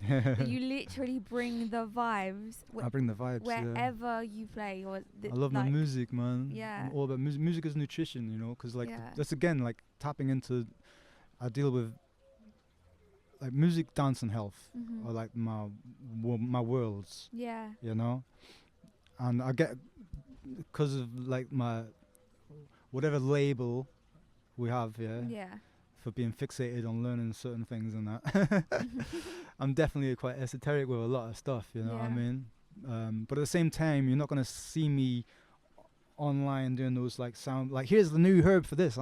That's not me. I see people making a living out of that, and they don't know half of what they're talking. They don't know half of what I know, and I don't know half of what needs to be known to put myself out there like that. You know what I mean? I actually have like certifications in as a calisthenic coach, as a herbalist, and as a nutritional advisor. But these are like courses that I've done over the courses of like a few months. You know what I mean? Nobody can do nobody can learn enough in a few months to really go out there and play with people's health. You know what I mean? True. So this is why I'm very cautious about like how I present myself, because I don't want people to be running away saying Snuff said that and then I fucked their fucking shit up. You know, I really try to make things like really on like the rudimental stuff that I think is good for everybody. That's what I'm talking about. Like, and you even brought it up just now. I'm talking like lackadaisical about like the benefits of exercise, and you're talking about the issue you got with your spine. You got to be careful, you know, because somebody could like think, like somebody in the same position as you might run off and start doing some pull-ups based on what I said and fuck up their spine. So you got to be careful with what you say and who you're saying it to. You know? And every person is unique, so it's you can't say the same fits all. That one fits all. The thing I see as well online, people will say that this herb is good for your blood. This herb, this is going to detox your. There's no herb that is going to detox a particular organ. There's no herb that is just vaguely going to fit into the category of good for your blood. Like, that's not a thing. You know, like things are going to have a variety of different reactions in the body, especially depending on where you're at and where you're trying to get to. You know, like somebody who is like trying to put on a certain amount of pounds has to have a different approach to somebody who's trying to lose a certain amount of pounds. You know, somebody who's trying to gain energy is going to have, you know, people are dealing with different things from different places. Imagine like if like this is the shit that we learn in schools, man, because I just feel like everyone's like, you just overhear people in everyday life just talking, being like, oh, did you hear, like, this is really good, like, this is meant to be really good for you, like, whatever, and it's like... And there's going to be a ballpark level of truth in it, you know what I mean? But, like, I see things all the time, like, people say, like, let's take dandelion, for example, right? Dandelion is an amazing herb, powerful, again, full of alkaloids that I was talking about. Those are the bitter taste receptors that are going to have metabolic reactions in the body that result in what we would call as good health. And good health we should recognize as functionality, like the ability for something to work to its function, you know, like a healthy body is a body that's is working, or like say your capacity to exert yourself. You know what I mean? That's a measurement of health. Can you get up and run around the block? That's a measurement of health. You know what I mean? But yeah, I was saying dandelion, right? It gets put out there sometimes as a blood cleanser, but it doesn't clean your blood. Like it's got no relationship to cleaning your blood, you know. But because of one person is going to say something, then another, because it's mainly herbalist salespeople, you know, that are like repeating things that have become kind of modern day folklore. You know, and this, that, and that. People are going to get benefits from having dandelion no matter what, though. Like, because you're going to get your iron. There's a lot of antioxidants in there that's good for the liver, you know. But it's just like the things that people are saying isn't really accurate, you know. Like usually, if you look at blood as being primarily like water, plasma, and that, things that you could use to clean water would be like iodine, you know. So you could have a conversation about seaweed. You know what I mean? And getting your trace elements of iodine, that may help clean the wood, clean the blood, you know. But then actually moving your lymphatic system, you know what I mean? Moving your body and getting your fluids in and getting your fluids out, sweating and pissing, and you know, that's gonna, like, the thing that's really gonna ultimately determine the quality of your blood is like how much you flush it. You know, like, you gotta keep your lymphatic system moving. You know, you need to be exerting your body, really. Like, you know, it's not about a herb. Like, you know, people are scared of the pharmaceutical paradigm and the medical profession, but you know, they'll still think that there's like a magic herb or something. Like, you know, they'll say that you'll be told there's no magic pill. Yeah. Right? There's no magic pill that's going to solve all your problems. It's the same though. There's no magic herb. Yeah. You know, it does not exist. Like, this is a life commitment that you got to make towards health. You know, but this reality is so much more complex than just take this and this equal. Like, No. there's so much. medicine and so all much that, at and play. herbs and all that have their place, because Yeah. like contemporary medicine, is basically plants. It is herbs. It's just either being extracted or synthesized and put into a place where it works faster Yeah. and it works more aggressively, you know. Yeah. So the herbs are less dangerous than the side effects of medications, Yeah. but the herbs will act slower Yeah. and they will act softer. So there's a time and a place for the pharmaceutical intervention, Yeah. you know. But the herbs and eating natural food from, like, ideally wild food, right? You know, I'm not even going to get into a meat versus plant argument. Like, I'm talking wild versus industry processed. You know, like if you've caught your animal, whatever you want to eat, or if you've gone and foraged your veg and your fruits, the nutrients that you're going to get from that, the information that you're going to get from that, as regards to like who you are and your relationship to the environment, is going to be a light years different from anything that you're buying in the supermarket. Yeah. You know. Sorry, I don't know where I was going with that. I was talking about pharmaceuticals and herbs and stuff. Yeah, I think I'm just saying, like, health is something that you make you make your lifestyle. Yeah. You know, and it doesn't have to be a chore. This is where I'm trying to say about, like, when we do our intermittent exercise throughout the day, rather than spending so much time in the gym, it can be daunting for somebody to start that. It can put you off. You're not really keeping up with it. Yeah. You can start to punish yourself even more because you're not keeping up to things that you've set goals for. Yeah. You know what I mean? Which I even say that about even the simple things that I'm suggesting, like to be able to do some planks, to do some push-ups, to do some light exercise, to go for a walk every day. Yeah. You know, don't beat yourself up if you don't. Yeah. Like, it's really important. Like, the self-talk is really important. Self-forgiveness is really important. You can start again tomorrow. Yeah. If you fuck up tomorrow, don't stress. Compassion Be super. is so important, man. It's that balance of compassion and discipline. Yeah. You know, you almost have to self-parent yourself. You know, so you got to love yourself as if you're your own child, but you got to discipline yourself as if you are your own parent. That you is know? literally the journey that I've gone on, in particularly the last year when recovering from the eating disorder, because I was over disciplining myself before, then I had learned compassion, but that was scary at first, to be so compassionate to myself, because that felt like I wasn't being disciplined enough. I didn't want to feel out of control, like I was just letting myself go. So it was literally finding that compassion and that discipline, that balance of it, that was like crucial. That's so true. Yeah, no, the balance is really important, because I just know that you can send somebody on a spiral of like, you know, the term they have is orthorexia, right? You know that one? Orthorexia. It's like having an unhealthy relationship with orthorexia. I've heard of this. This is the one. I thought I had it at one point. I got diagnosed with anorexia and bulimia, but no, orthorexia is orthorexia was a different one. It's like, it's when you have an obsession with eating healthy. Yeah, that's the one. Yeah. Which is a bit of a Jedi mind trick, because there's nothing unhealthy about eating healthy, you know. So to turn it into a condition is a bit of a madness, you know. But I think the reason it's kind of turned into a condition is because we're dealing with a situation where people are promoting unhealthy concepts of what healthy is. Exactly. You know, and that becomes a problem, because we're living in a minefield. Like you said, we don't really get taught it in school. You know, like, in fact, school dinners may even be sponsored by Diabolical, you know what I mean?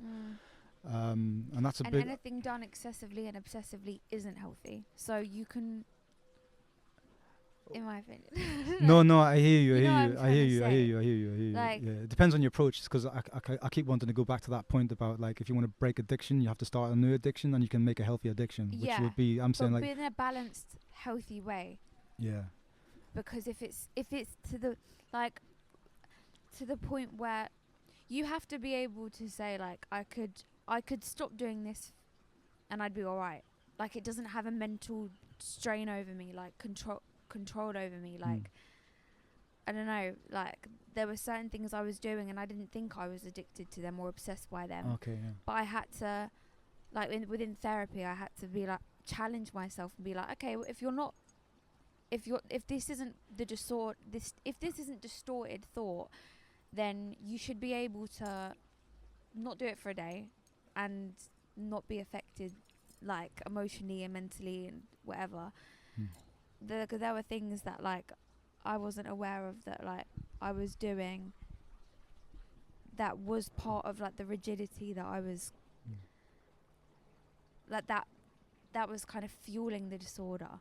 I didn't realize until I was like, okay, I'll challenge myself to not do it. Like even yoga, for example, maybe I was doing yoga every day, but that was just like so I could tick off the box in my head.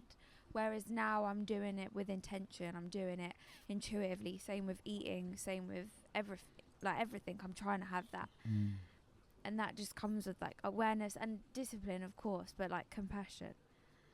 Yeah. Yeah. I think the thing with yoga where you should be careful in regards to your spine is acknowledging that the yoga is primarily a stretching exercise. Yeah. You know, and you can stretch yourself to the point of no return. Yeah. You know, so you need to be careful with that because like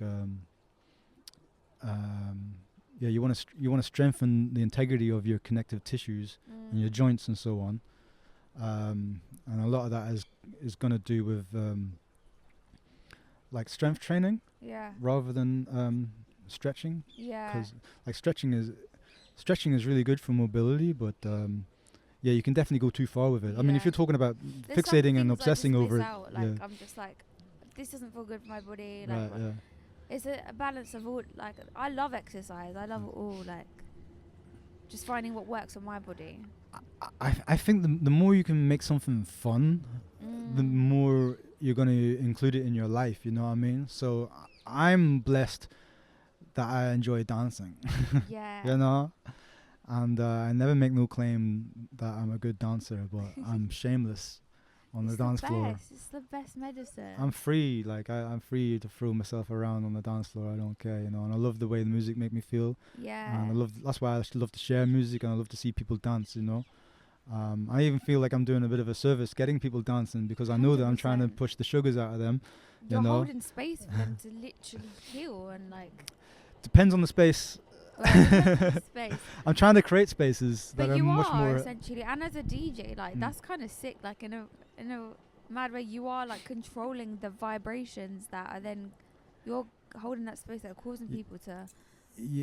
Yeah, I mean, I do like to see it that way, you know what I mean. But I'm also at the mercy of like the club industry. Yeah. Is basically built around the brewery. Oh yeah. You know, so like alcohol consumption is very high, and alcohol is basically sugar. So there's dynamics to navigate. Like in an ideal world, you know what I mean, people would be dancing on getting high on their own steam. You know what I mean, and I do like herbs and all that. I do like things to relax the system and that, you know. We need to create an event that's just like. Yeah, like no alcohol. Let's all just get high on our own supply and just. I know there are probably ones out there. But like make it more. Like I played at something recently. It was like a sober drum and bass event. Yeah, but everybody was drinking energy drinks, and I thought that was even worse than alcohol. You know, it's like this is not. That wasn't. None of that. We need none of that. Yeah, you know. Have some cacao. Cacao could deal with that. You know, get some free. I'm a green tea guy. Some tea. You know, I like my green tea. You know, so. and water, you know. Yeah, that's But what you vibes as need. well, like, you know, like I can get really high. I could be like the last one at the party, you know. In fact, now I'm running Yeah. with sound system, you know what I mean? So I'm like literally the last one out, packing down a sound system after being there early to build a sound system Wow. and make everyone dance, and then everyone's got slaughtered and left, and I'm like packing up boxes and stuff, you know what I mean? But it's the life I chose, so Yeah. you know what I mean? Okay, I've got one more question because I feel like I don't know where we're at. What does it say? I don't know, I can't see. Neither can I. We need to eat more. What do we need to eat more of? Just Well, yeah, you know, eat a rainbow, you Eat a know. Can I rainbow. bring you back to that? Because it's really important. Like, this is a conversation that it's almost like a pet peeve yeah. that I see in the holistic healing space, that people are encouraging people to eat this and take this herb and all that, but they don't know some basic stuff Yeah. in relation to the conversation around pigment. It's not discussed, you know. It's almost like an alien word for people, like, you know. But like we're sitting here in the green, you know, and people say eat your greens, you know. Like, what's so special about the green? Yeah. You know. Sidebar esoteric information: the sun is green and your blood is green. Ooh. Melanin is green.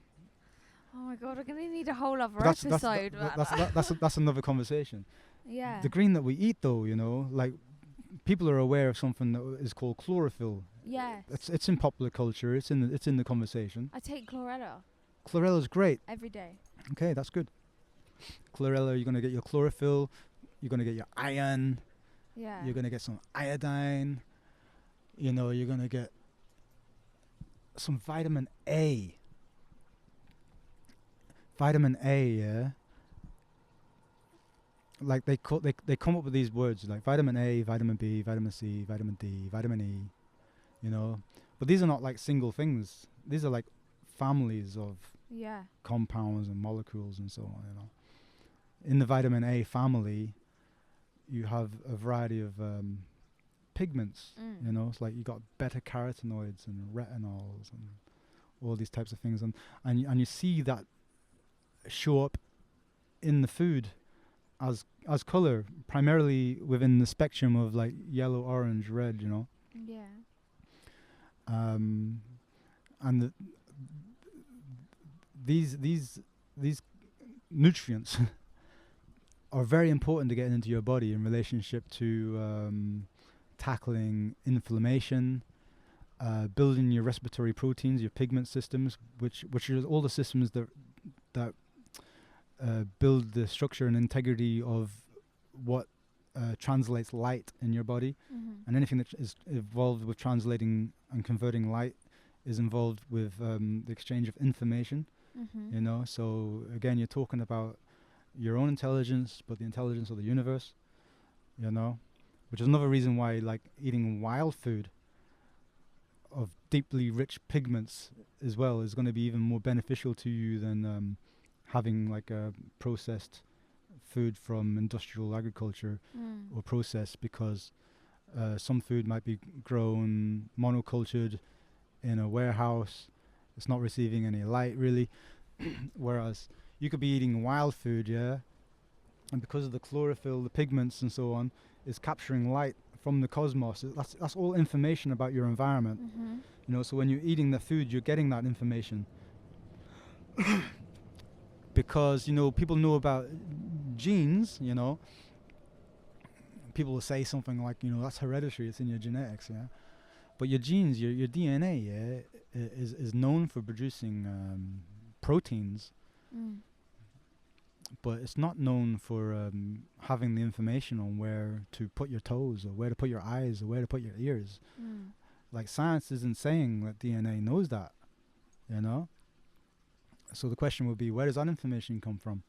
You know, and like in a lot of like religious scripture, we're talking about how we're made in the Creator's image. You know, one practical way of looking at that is like saying like as above, so below. You know, the cosmos and the universe. You know, there's a relationship between like the light that our food and our bodies are receiving from the cosmos, that gives the body the information it needs to structure itself. You know.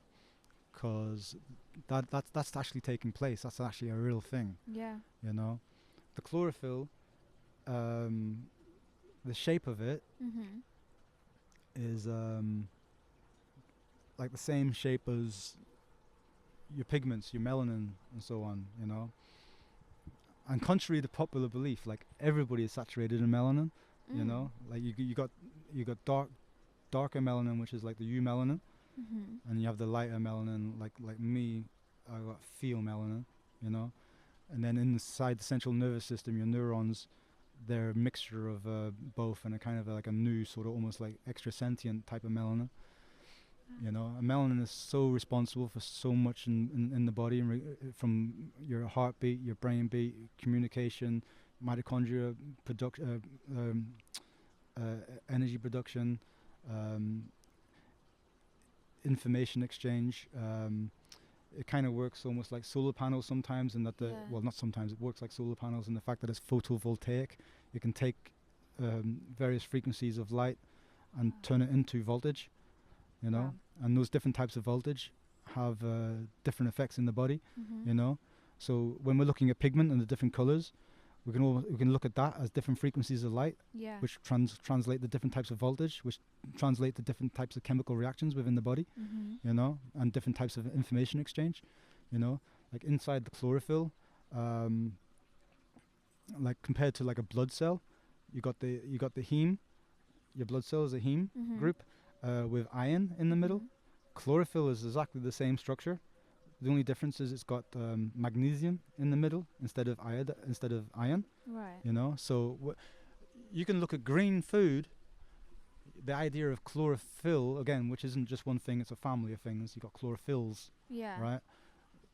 In all those different chlorophylls, you're going to be getting your magnesium. Yeah. And magnesium is so important for the body. Even conversations to do with stress, because it's to do with like the action of muscle. You know, muscle can only really do two things, which is like constrict and relax. You know. Yeah. Calcium's involved in it constricting. Magnesium is involved in it relaxing. Yeah. You know, so like suffering from cramps, you know, leg cramps, period cramps even. You know, magnesium is going to help release that constriction. Right. You know, so eat your greens, get your magnesium. Inside the green is like a very powerful color. Yeah. If you notice in the autumn, the leaves, they can lose the color of the green, and it starts to show through like reds and yellows. It hasn't changed color, it's just losing some of the greener pigment, and now the reds and the yellows are coming through. You know, so when you're looking at that frequency of light, that type of information, you're looking at the vitamin A family. You know what I mean? So you could take something like kale, right? And you can look at it, all right, it's green, it's chlorophyll, it's magnesium. Yeah. But it's also got the vitamin A in there as well, because the green is hiding the orange and the reds. Yeah. You know? So as like a tomato would like ripen, is it changing, or is it already got all of those nutrients in it? No, the color is going to be reflective. As it gets more as it red. changes color. Is something happening as it changes color? There is. I can't break it down for you, but there is. Yeah. But like, it's good to eat tomatoes. You know, like, because this is another thing about the holistic community. You know, like, it wasn't Sebi who did this, but people who follow Sebi religiously have remixed his information in a way that has scared people away from food. And I love Sebi, but he wasn't completely right about everything as well, you know.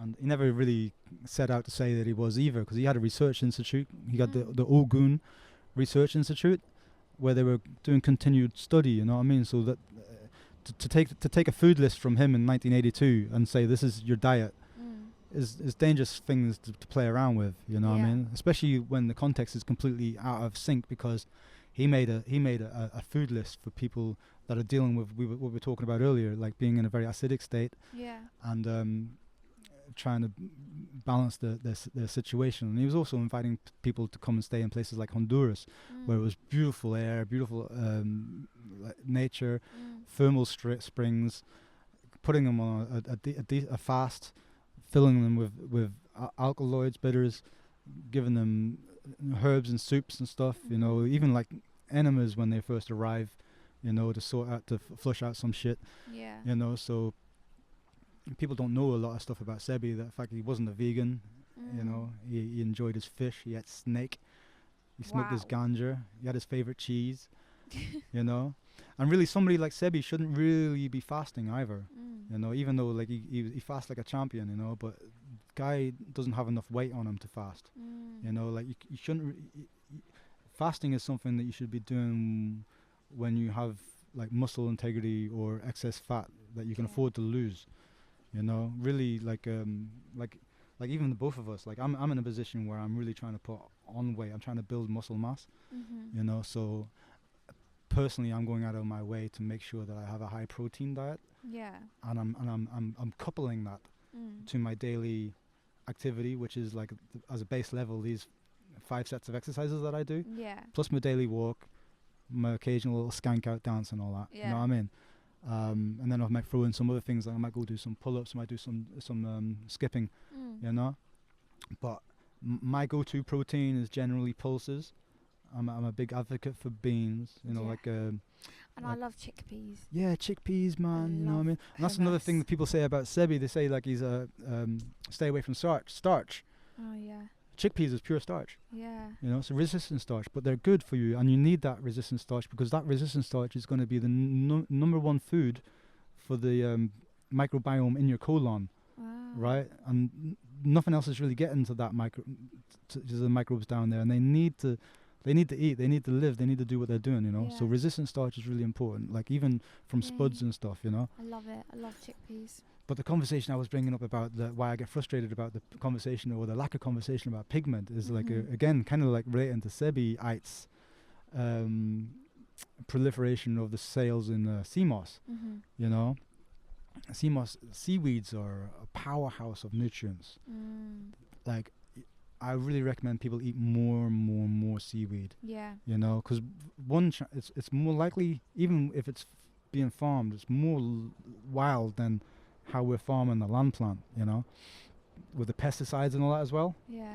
You're much better off with the seaweeds. But the sea is like a real I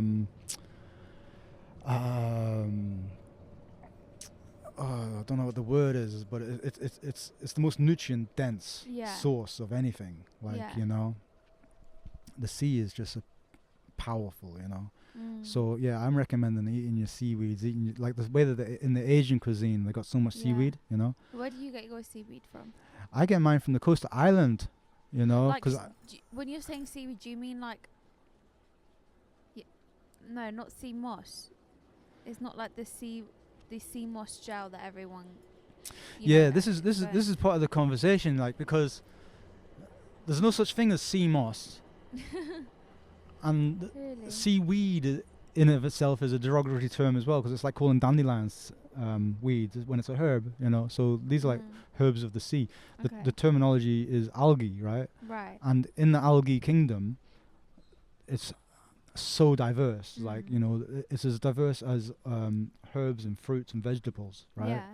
So that's why I say, if your idea of a vegetable was just this one vegetable, like if you thought a vegetable was a carrot, right? And every time, and say you made a carrot gel, but you weren't using carrots, you know, there's confusion. Yeah. Like, because people don't really differentiate between one algae to another algae, in the same way we obviously know the difference between a banana and an orange. Yeah. You know what I mean? We know the difference between a plum and a pear. Yeah. You know, grapes and cherries. You know, and we can look at them and say, like, these have got these different types of benefits in them because what people would refer to as antioxidants and nutrients and so on. But I'm trying to point out that you can see that reflected in the food through the pigments. You know what I mean? If you're looking at a blueberry, you can know that you're going to get like anthocyanins. You're going to get things that I can't pronounce, right?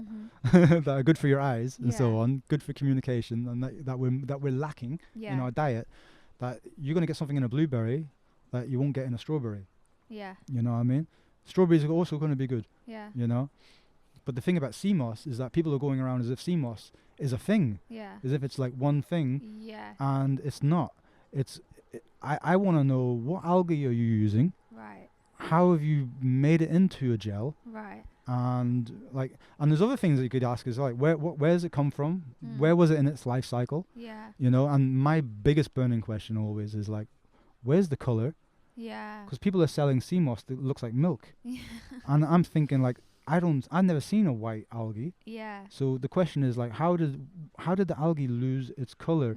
And where's the disconnect in people's minds that have making them forget that color is part of what we're looking for? Yeah. We're looking for the nutrients. We're looking for these pigments. They get referred to as antioxidants and so on, right? But you can just look at them as like that eat a rainbow conversation. Yeah. You know, when I make my sea moss, and I make Irish moss. Irish moss is originally made from an algae that we call Conjus crispus, carrageenan, right? And it's famous in Ireland. Like seaweed saved us. It was known as a famine food. You know, the British starved us the way that the Israelis are starving the Palestinians right now. The way the British starved the Indians and that. You know what I mean? The British starved us at gunpoint. Like, we were producing food. You know, they said there was a potato famine, right? Yeah. But there was a potato famine all across Europe.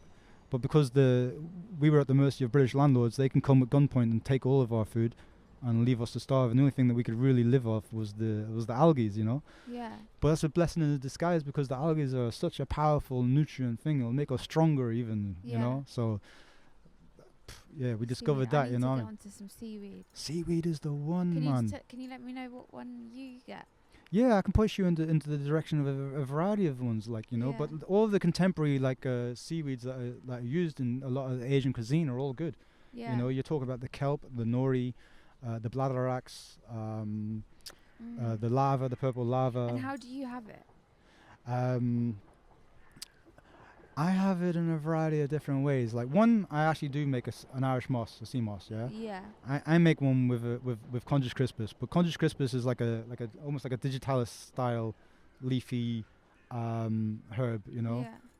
It's like a branches out a little bit like these, you know. Yeah. And it's really dark. It's like a red algae, and it can almost be black, you know.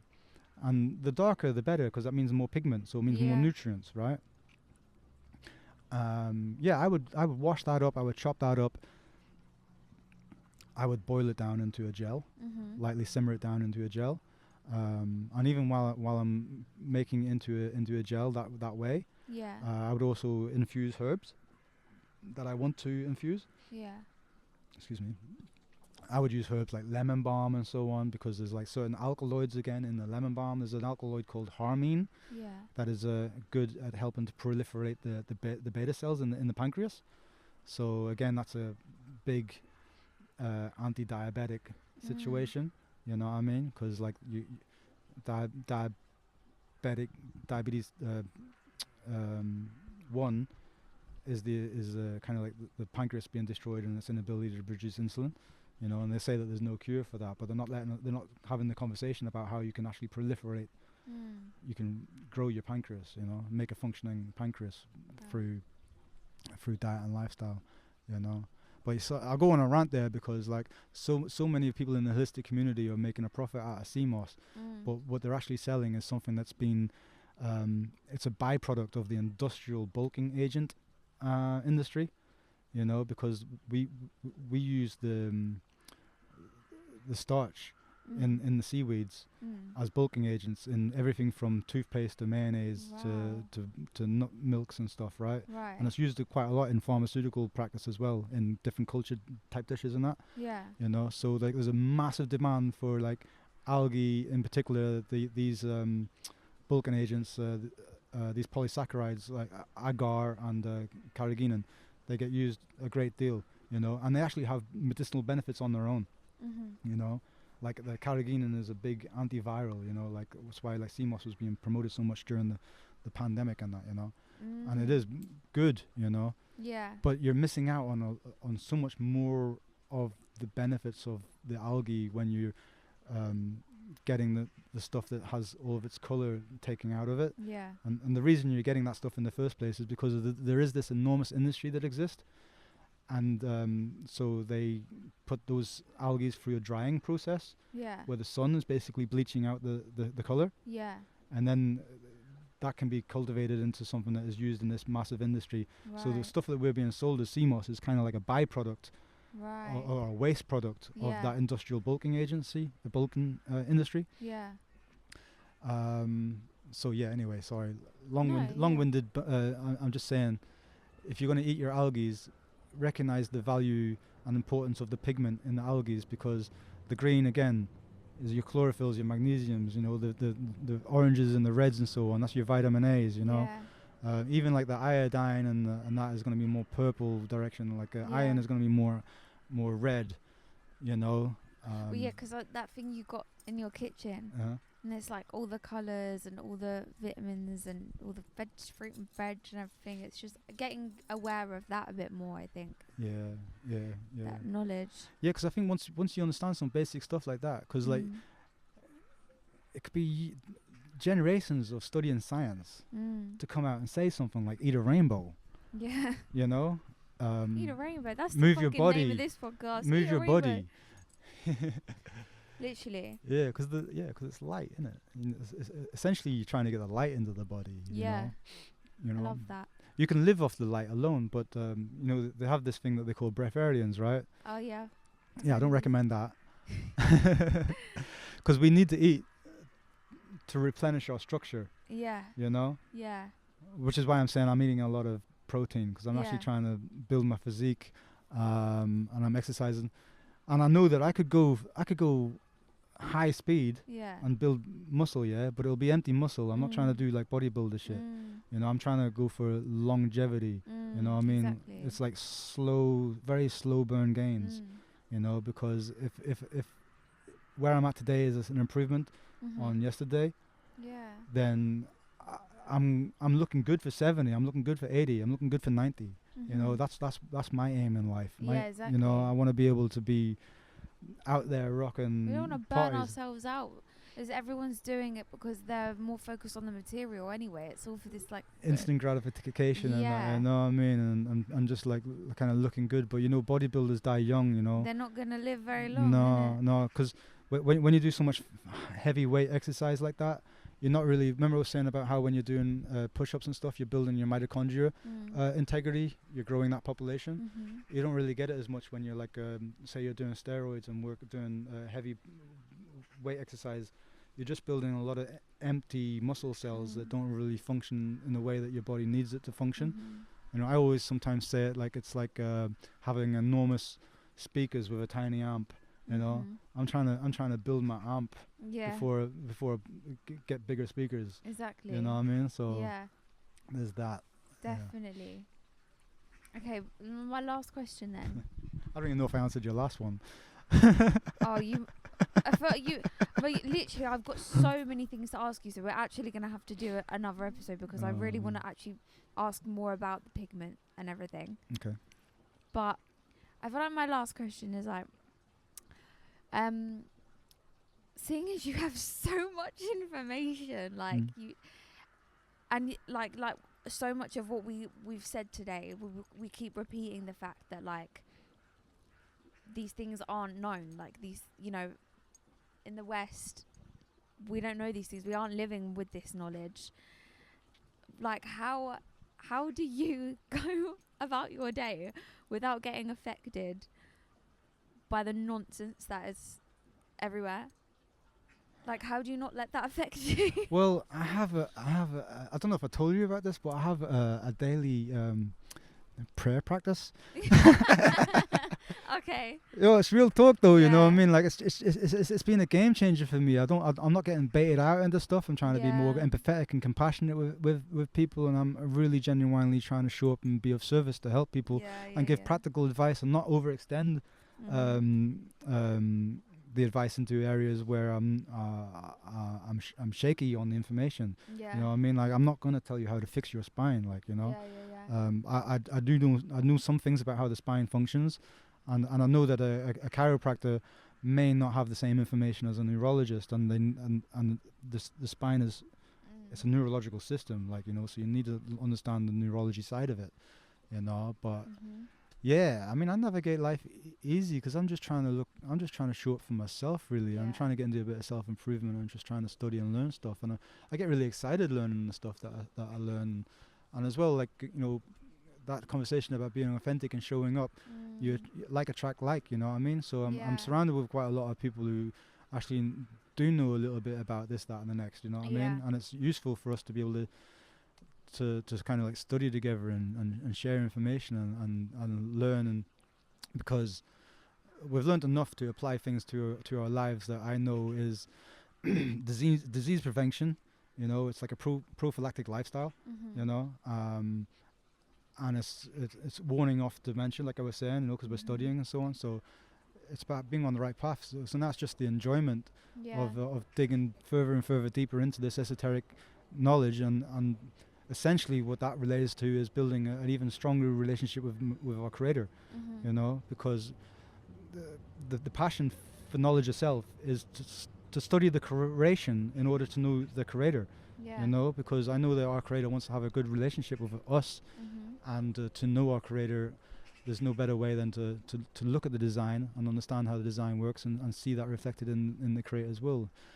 And then just being so, not strictly overwhelmed, but like amazed and in awe of the inner workings of creation, because like what we actually are, the more you double down on it, the more it wants you to like appreciate it even more. So you do start to look after yourself, because you're seeing yourself as the greatest technology to ever like exist. Like forget your new iPhone. Like you're what you are for real is an incredible accumulation of all of creation coming together. Like, we've made it this far through all of our ancestral line, and then like even to create our first ancestor, like on life on this earth, starting from single cell organism and so on, and then all of the light of the universe, and it's amazing. It's amazing, but you have to have appreciation for it when you start to dig more and more into it. I know a lot of scientists that are atheists. I have no idea what they're studying, because I'm studying like the inner workings of creation, and it's magnificent. You know what I mean? That baffles me how so many scientists can get to that point and just stop asking questions, and like just keep. Do you know what I mean? Yeah. Like you could go on and on and on. Like I think science is catching up, though. I think science is going to be they're going to discover God in the details. You can't really avoid it. But like will they let us know that though?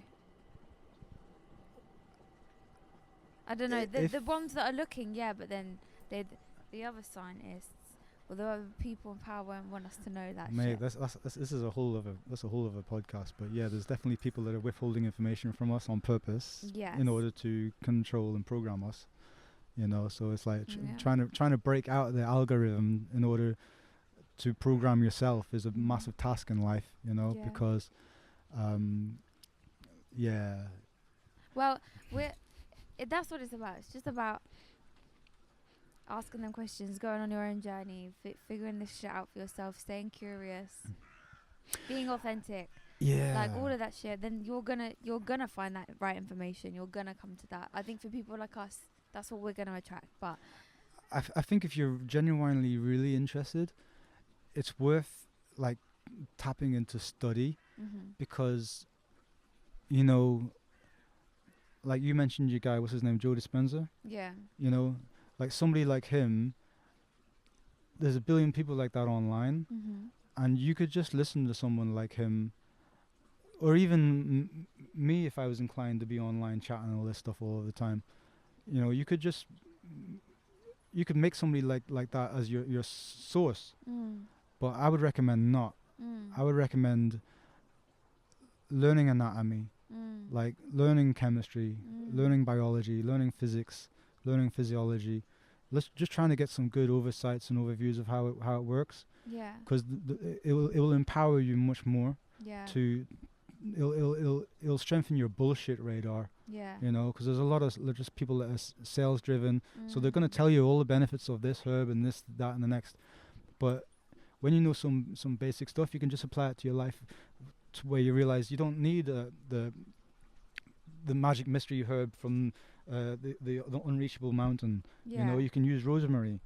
You know, and because rosemary is an amazing herb, like with rosmarinic acid, it does so much. You know, oregano, all these things that we have in our spice cabinet, in our herb Can I cabinet. just ask quickly while you're on that? If I've just got rosemary from like Sainsbury's, is that okay? I always say try to go organic, you know, Okay. because the main difference that I notice, But like the ones in the pots, is that just if it's organic or not, it's like whether it's in a pot or if it's fresh. I mean, we've got so much rosemary growing around this garden. I recommend just like picking it, or I was just gonna say like the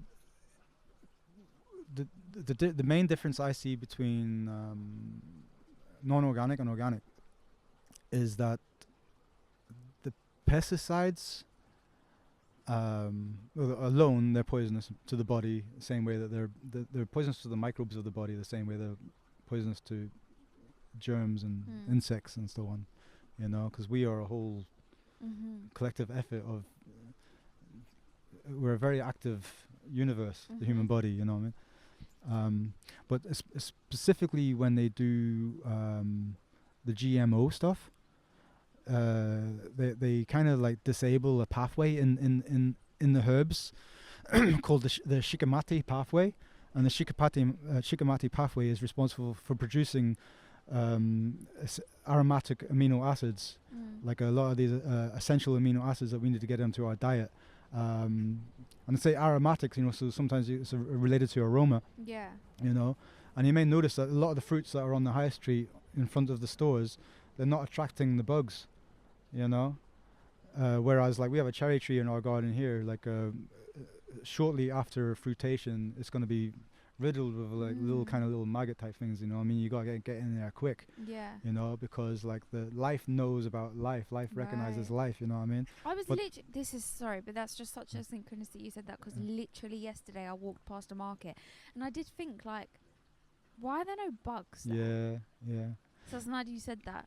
Yeah. So the GMO it attacks this pathway that produces these particular aromatic amino acids that we need, and that would like instinctively like the intuition of all the insects and all that and the bugs they're attracted to just on vibe, you know, because vibe is like a big way that life communicate, you know. Yeah.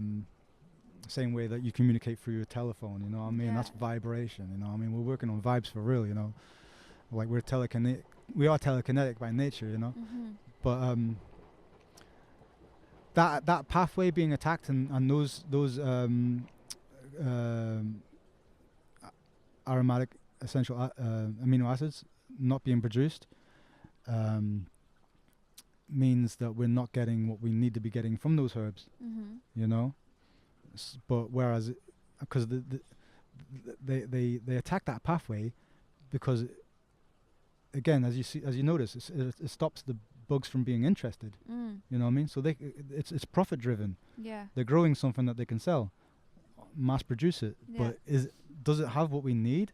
You know, and because of the industry and the profit driven aspect of it, they know that now we're being deficient in something that we think we're getting from that, so they can actually repackage that into the paracetamol world. You know, so they can sell you food that is they've taken the medicine out of, and then sell you the medicine separate. Yeah, you know, it's like that's a trick. And even that medicine's full of binders and fillers and shit that creates its own problems. Yeah, maybe synthetic and not really doing what it says it does. You know what I mean? What you want is in a natural compound that has everything intact. You know what I mean? So like rosemary, like just to say, like if it's organic, chances are it's not GMO. Because the main point of doing GMO is so that they can use pesticides and herbicides and stuff without the plant itself dying. But that's not good for us, you know. So I'm just saying get organic because you're going to have more of what you're actually trying to get from it that the industry has learned how to take out. And I'm not saying that there's no goodness in that either. You know, it's just not going to be as pronounced as something that's like wild and organic. Like wild and organic food is going to have so much more powerful nutritional value, much more information on how your body wants to function from the creator. Like that information will be made in the creator's image. That information is coming through light and the type of light that the food is absorbing in the first place, because the chlorophyll is producing sugars and all these things. They're all crystals. The crystals are communicating, they're harvesting light, you know. So we need that information, and we're not getting that information from industrially produced fruit and veg and that, you know. Or the animals as well. And obviously I didn't even mention it, but I'm, you know, plant-based myself. But I'm not getting into that argument about plant versus meat. That's just my personal decision. You know what I mean? But with the animals, like the way they're stressed and tortured and pumped with shit, no, man, that's not the way. Like if you're going to be carnivore, you should really be like eating a fresh kill, you know, because stuff in the store is like that's more like necrovore, you know. So fuck, like it's actually disgusting when you think about it. It's so bad. And then you're eating that, consuming that. It's like, oh.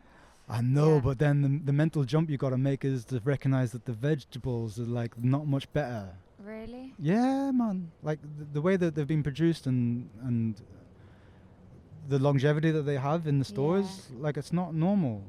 You know, this is why I'm saying I'm not trying to make it into a meat versus plant argument. I'm talking wild versus processed. You know what I mean? And if I was living wild, maybe I would eat meat at some point. I don't know, because the main reason I stopped eating meat is through a crisis of consciousness, seeing the industrial slaughter and the treatment. You know, and then also the disgust at seeing everything that they're pumped with and all of the fucking pus coming out of them, and I think like, why are we eating it? And all the riddled with worm and everything.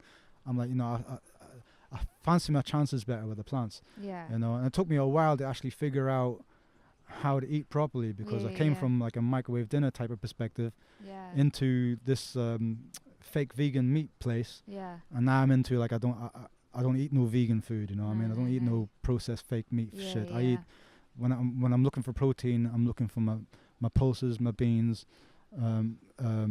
various grains, various greens, various vegetable, various fruit, you know, and I make that a big part of what I'm eating.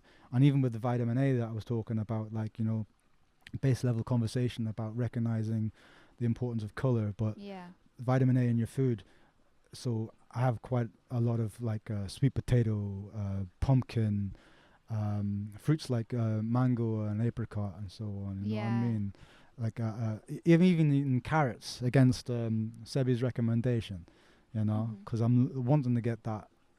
I want to get those better carotenoids into my system, you know, because I know the benefits of it. Like I continue enough of the research to understand what Sebi was saying, and then I've got enough research to think for myself as well. You know what I mean? But yeah, now we have a process now where we try to get like 10,000 IU of vitamin A in our diet daily. You know, because it's a major factor in growth and repair of the body, especially when you're dealing with inflammation, you know. And you know, like inner city women these days, fucking endometriosis is an enormous fucking it's endemic, you know what I mean? So one of the main things you need to tackle straight away is inflammation, you know. So like getting your antioxidants, your anti-inflammatories that come in the form of like vitamin A and these types of things is really important. You know what I mean? Wow. So yeah, anyway, basics is like you definitely gotta move your body as well. The relationship between diet and activity is a conversation as well. You know, like if you're not doing a lot, you don't need to eat a lot. If you're doing a lot, you need to eat more. You have to kind of couple it to your day-to-day, like you know, like a world athlete isn't going to be eating the same as us, because the way they're training is crazy, and not just the way they're training, but the way that they've developed their body. Remember I was saying, like, the more when you do push-ups, you build your mitochondria. A world athlete is going to have way more mitochondria than me, which means they've got much more energy production, they have much more calorie demand, you know, their metabolic resting rate and all that is completely different.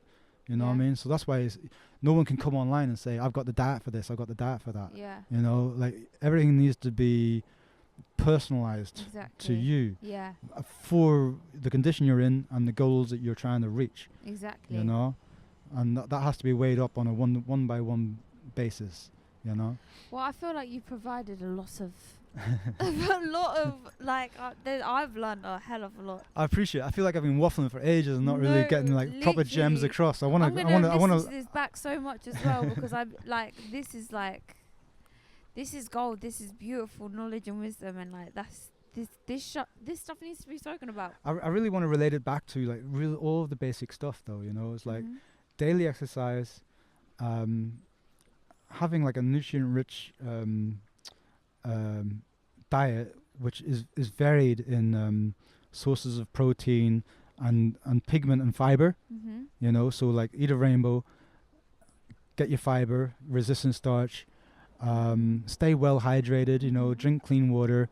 Especially if you live in a city, some people will argue that you don't need to drink that much water, but if you're living in nature, you don't need to clean your lymph as much as we do.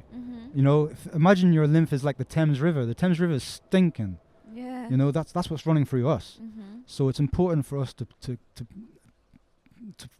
piss. Flush it out. Flush it out, man. Exercise and flush it out. Yeah. So that's kind of like what I'm saying about the basics. Like everything else is peripheral about like reinforcing why the basics are the basics. Yeah. You know, I mean, like talking about metabolism and respiration and mitochondria and the coupling of diet to activity and the different body types and all that. Yeah. That's all peripheral information to back up the real basics that people can just generally already know as common knowledge, you know. Yeah. We've got to like be physical and eat a more nutrient dense diet. And for those of us that are struggling to get off all of our comfort eating and sedentary stuff and sitting in places of anxiety and depression and so on, the light at the end of the tunnel that I'm talking about is knowing that as challenging and as difficult it may be today to make that first step and to start something, just know that the more you progress, it's going to come easier and easier, and the rewards are going to come in better mood, better quality of life in general, you know what I mean? So I really recommend starting and doing as little as you can manage, and just keep pushing through. And as well, that other caveat of not beating yourself up when you don't fulfill your goals that you've set for the day, you know, because that's self-talk, like we began talking about at the beginning about the mind over matter. Like there's so much grace involved in just being you know, a happy person, you know. And obviously, like for some people are going to look at like the idea of happiness is a goal itself. You know what I mean? Because I've been in the fits of depression myself, and this is why I say what I'm doing now is a game changer, because I'm talking from experience of being in like a depressed state and in a socially awkward, anxious place to well, I'm just grateful that you had to go through that, because then you've gone on this journey of learning, and then you can share it with others. That's hopefully so beautiful about it.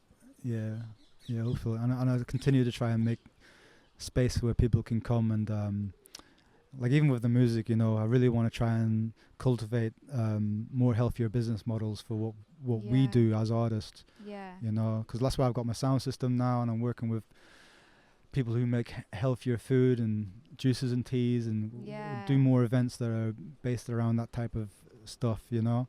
Rather basically, just be a good person. It's all the simple things. Yeah, just be a good person, because it's going to flow back to you, you know. So true. But you can become a better person as well, because you're being so good and you're not getting you don't feel like you're getting rewarded for it, which is why like that exercise that I do, which accumulates into a prayer of gratitude. There's so much ways that you can be grateful for things that's got nothing to do with anybody else. You know, like even when things, I thought of it the other day. it's a game changer. All my prayers are being answered, right? It's so easy to be grateful when you got things to be grateful for. Yeah. But to be consistent with giving a prayer of gratitude throughout the day, every day, when shit ain't going good for you, then you got to be a little bit more imaginative with how you're grateful. You know, you can be grateful that you're not like that person. At least you're not that person anymore. That would bite and give into that energy. You know, you can give thanks for like dealing with a situation in a way, or you can give thanks that you're through that, and tomorrow you got a better opportunity to do something else, and you learned this lesson from that. You know, you can, because that's the beauty of doing this little internal prayer of gratitude.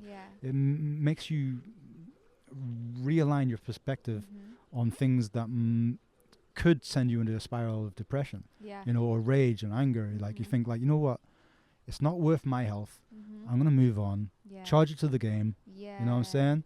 Like I'm working on me, and yeah, we're about it right now.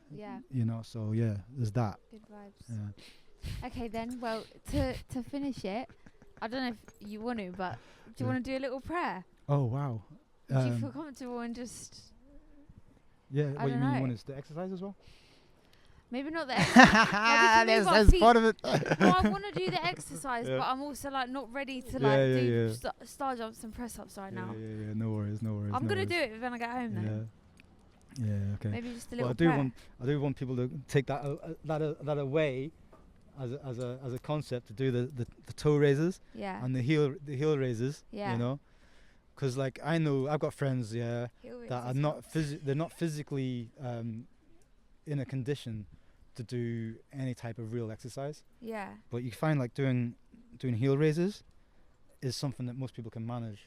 I do that when I'm at work. I just do this. Nice. It's good, and it's going to support a lot of your joint health down there and all that. And it wears you out quick if you're not used to it. Yeah, no, really, man. It's really good. You can feel the burn in your calves and all that after a while, you know. And then also like rather than like proper deep squats, you can just do like little ones like this.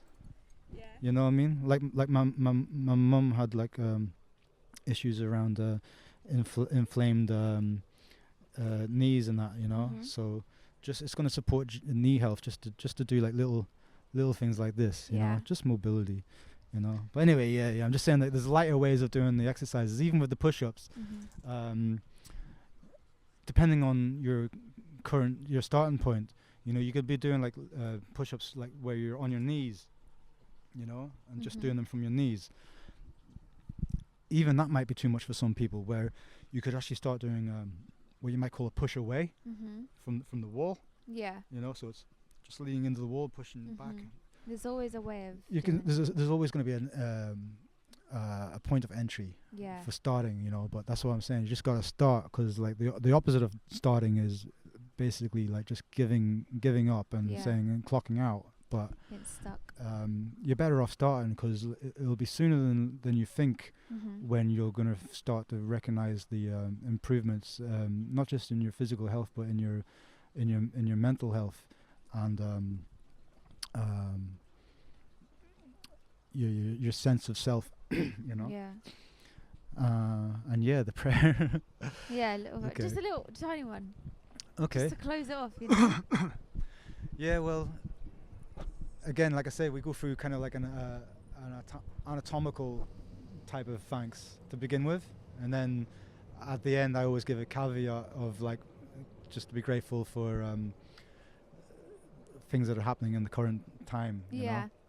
Yeah. So I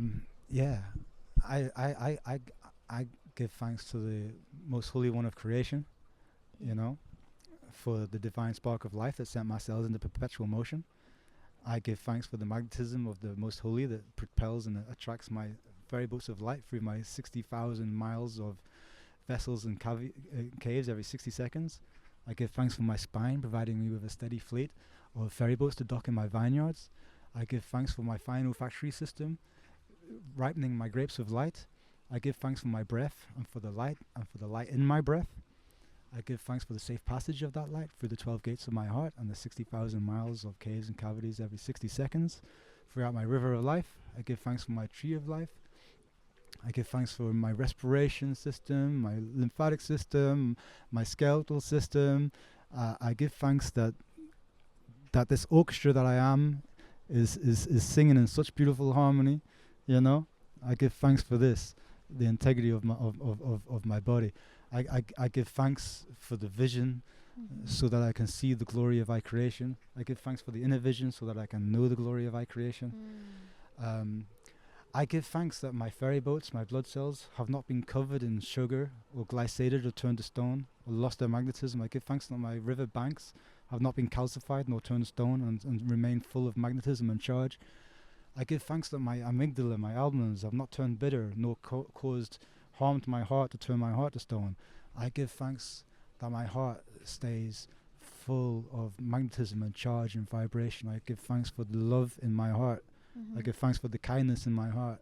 I give thanks for the joy in my heart. I give thanks for the sense of abundance and appreciation and gratitude in my heart.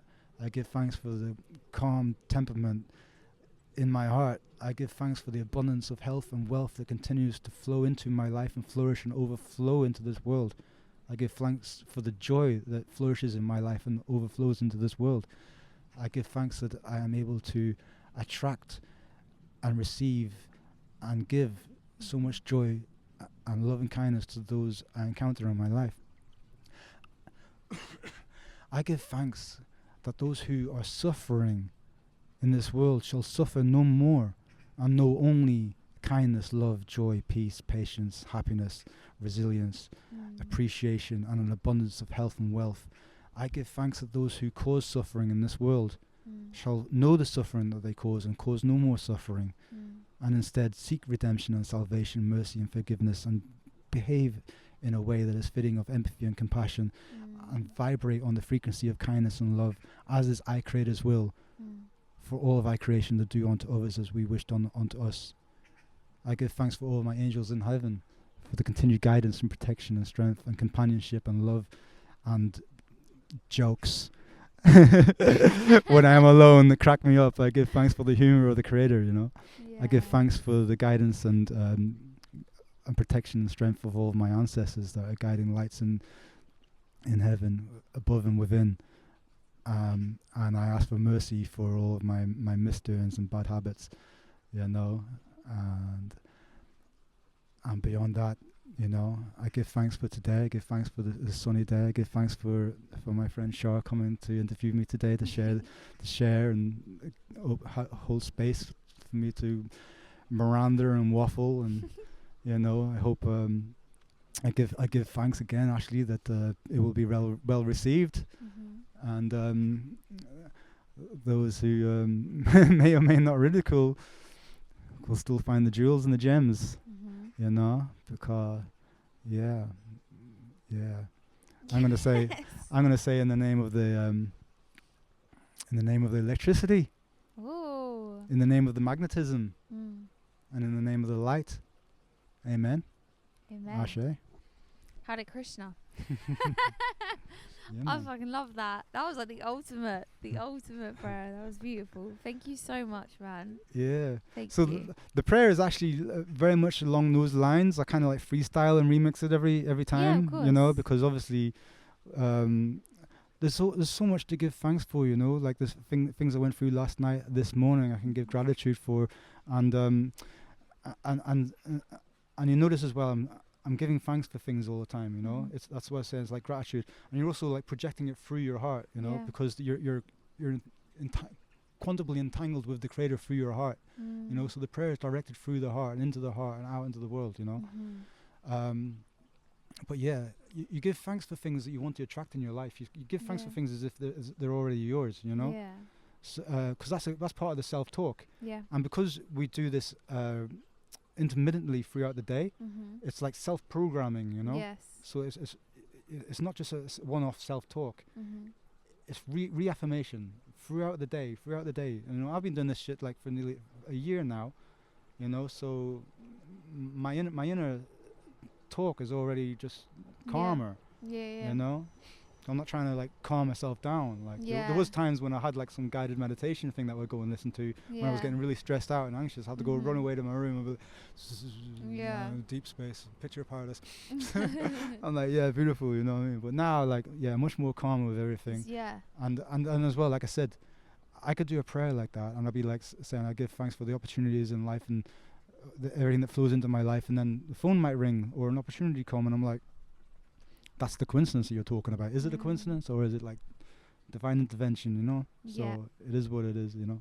And it may work out, it may not, but there's always a lesson and there's always a way to find gratitude in it. So exactly. Yeah. Oh, I love it. This is amazing. Thank you so much, man. What are we on? Should we see? Probably about 5 hours, I think. Well, we're nearly 3 hours. Amazing. Amazing. Right.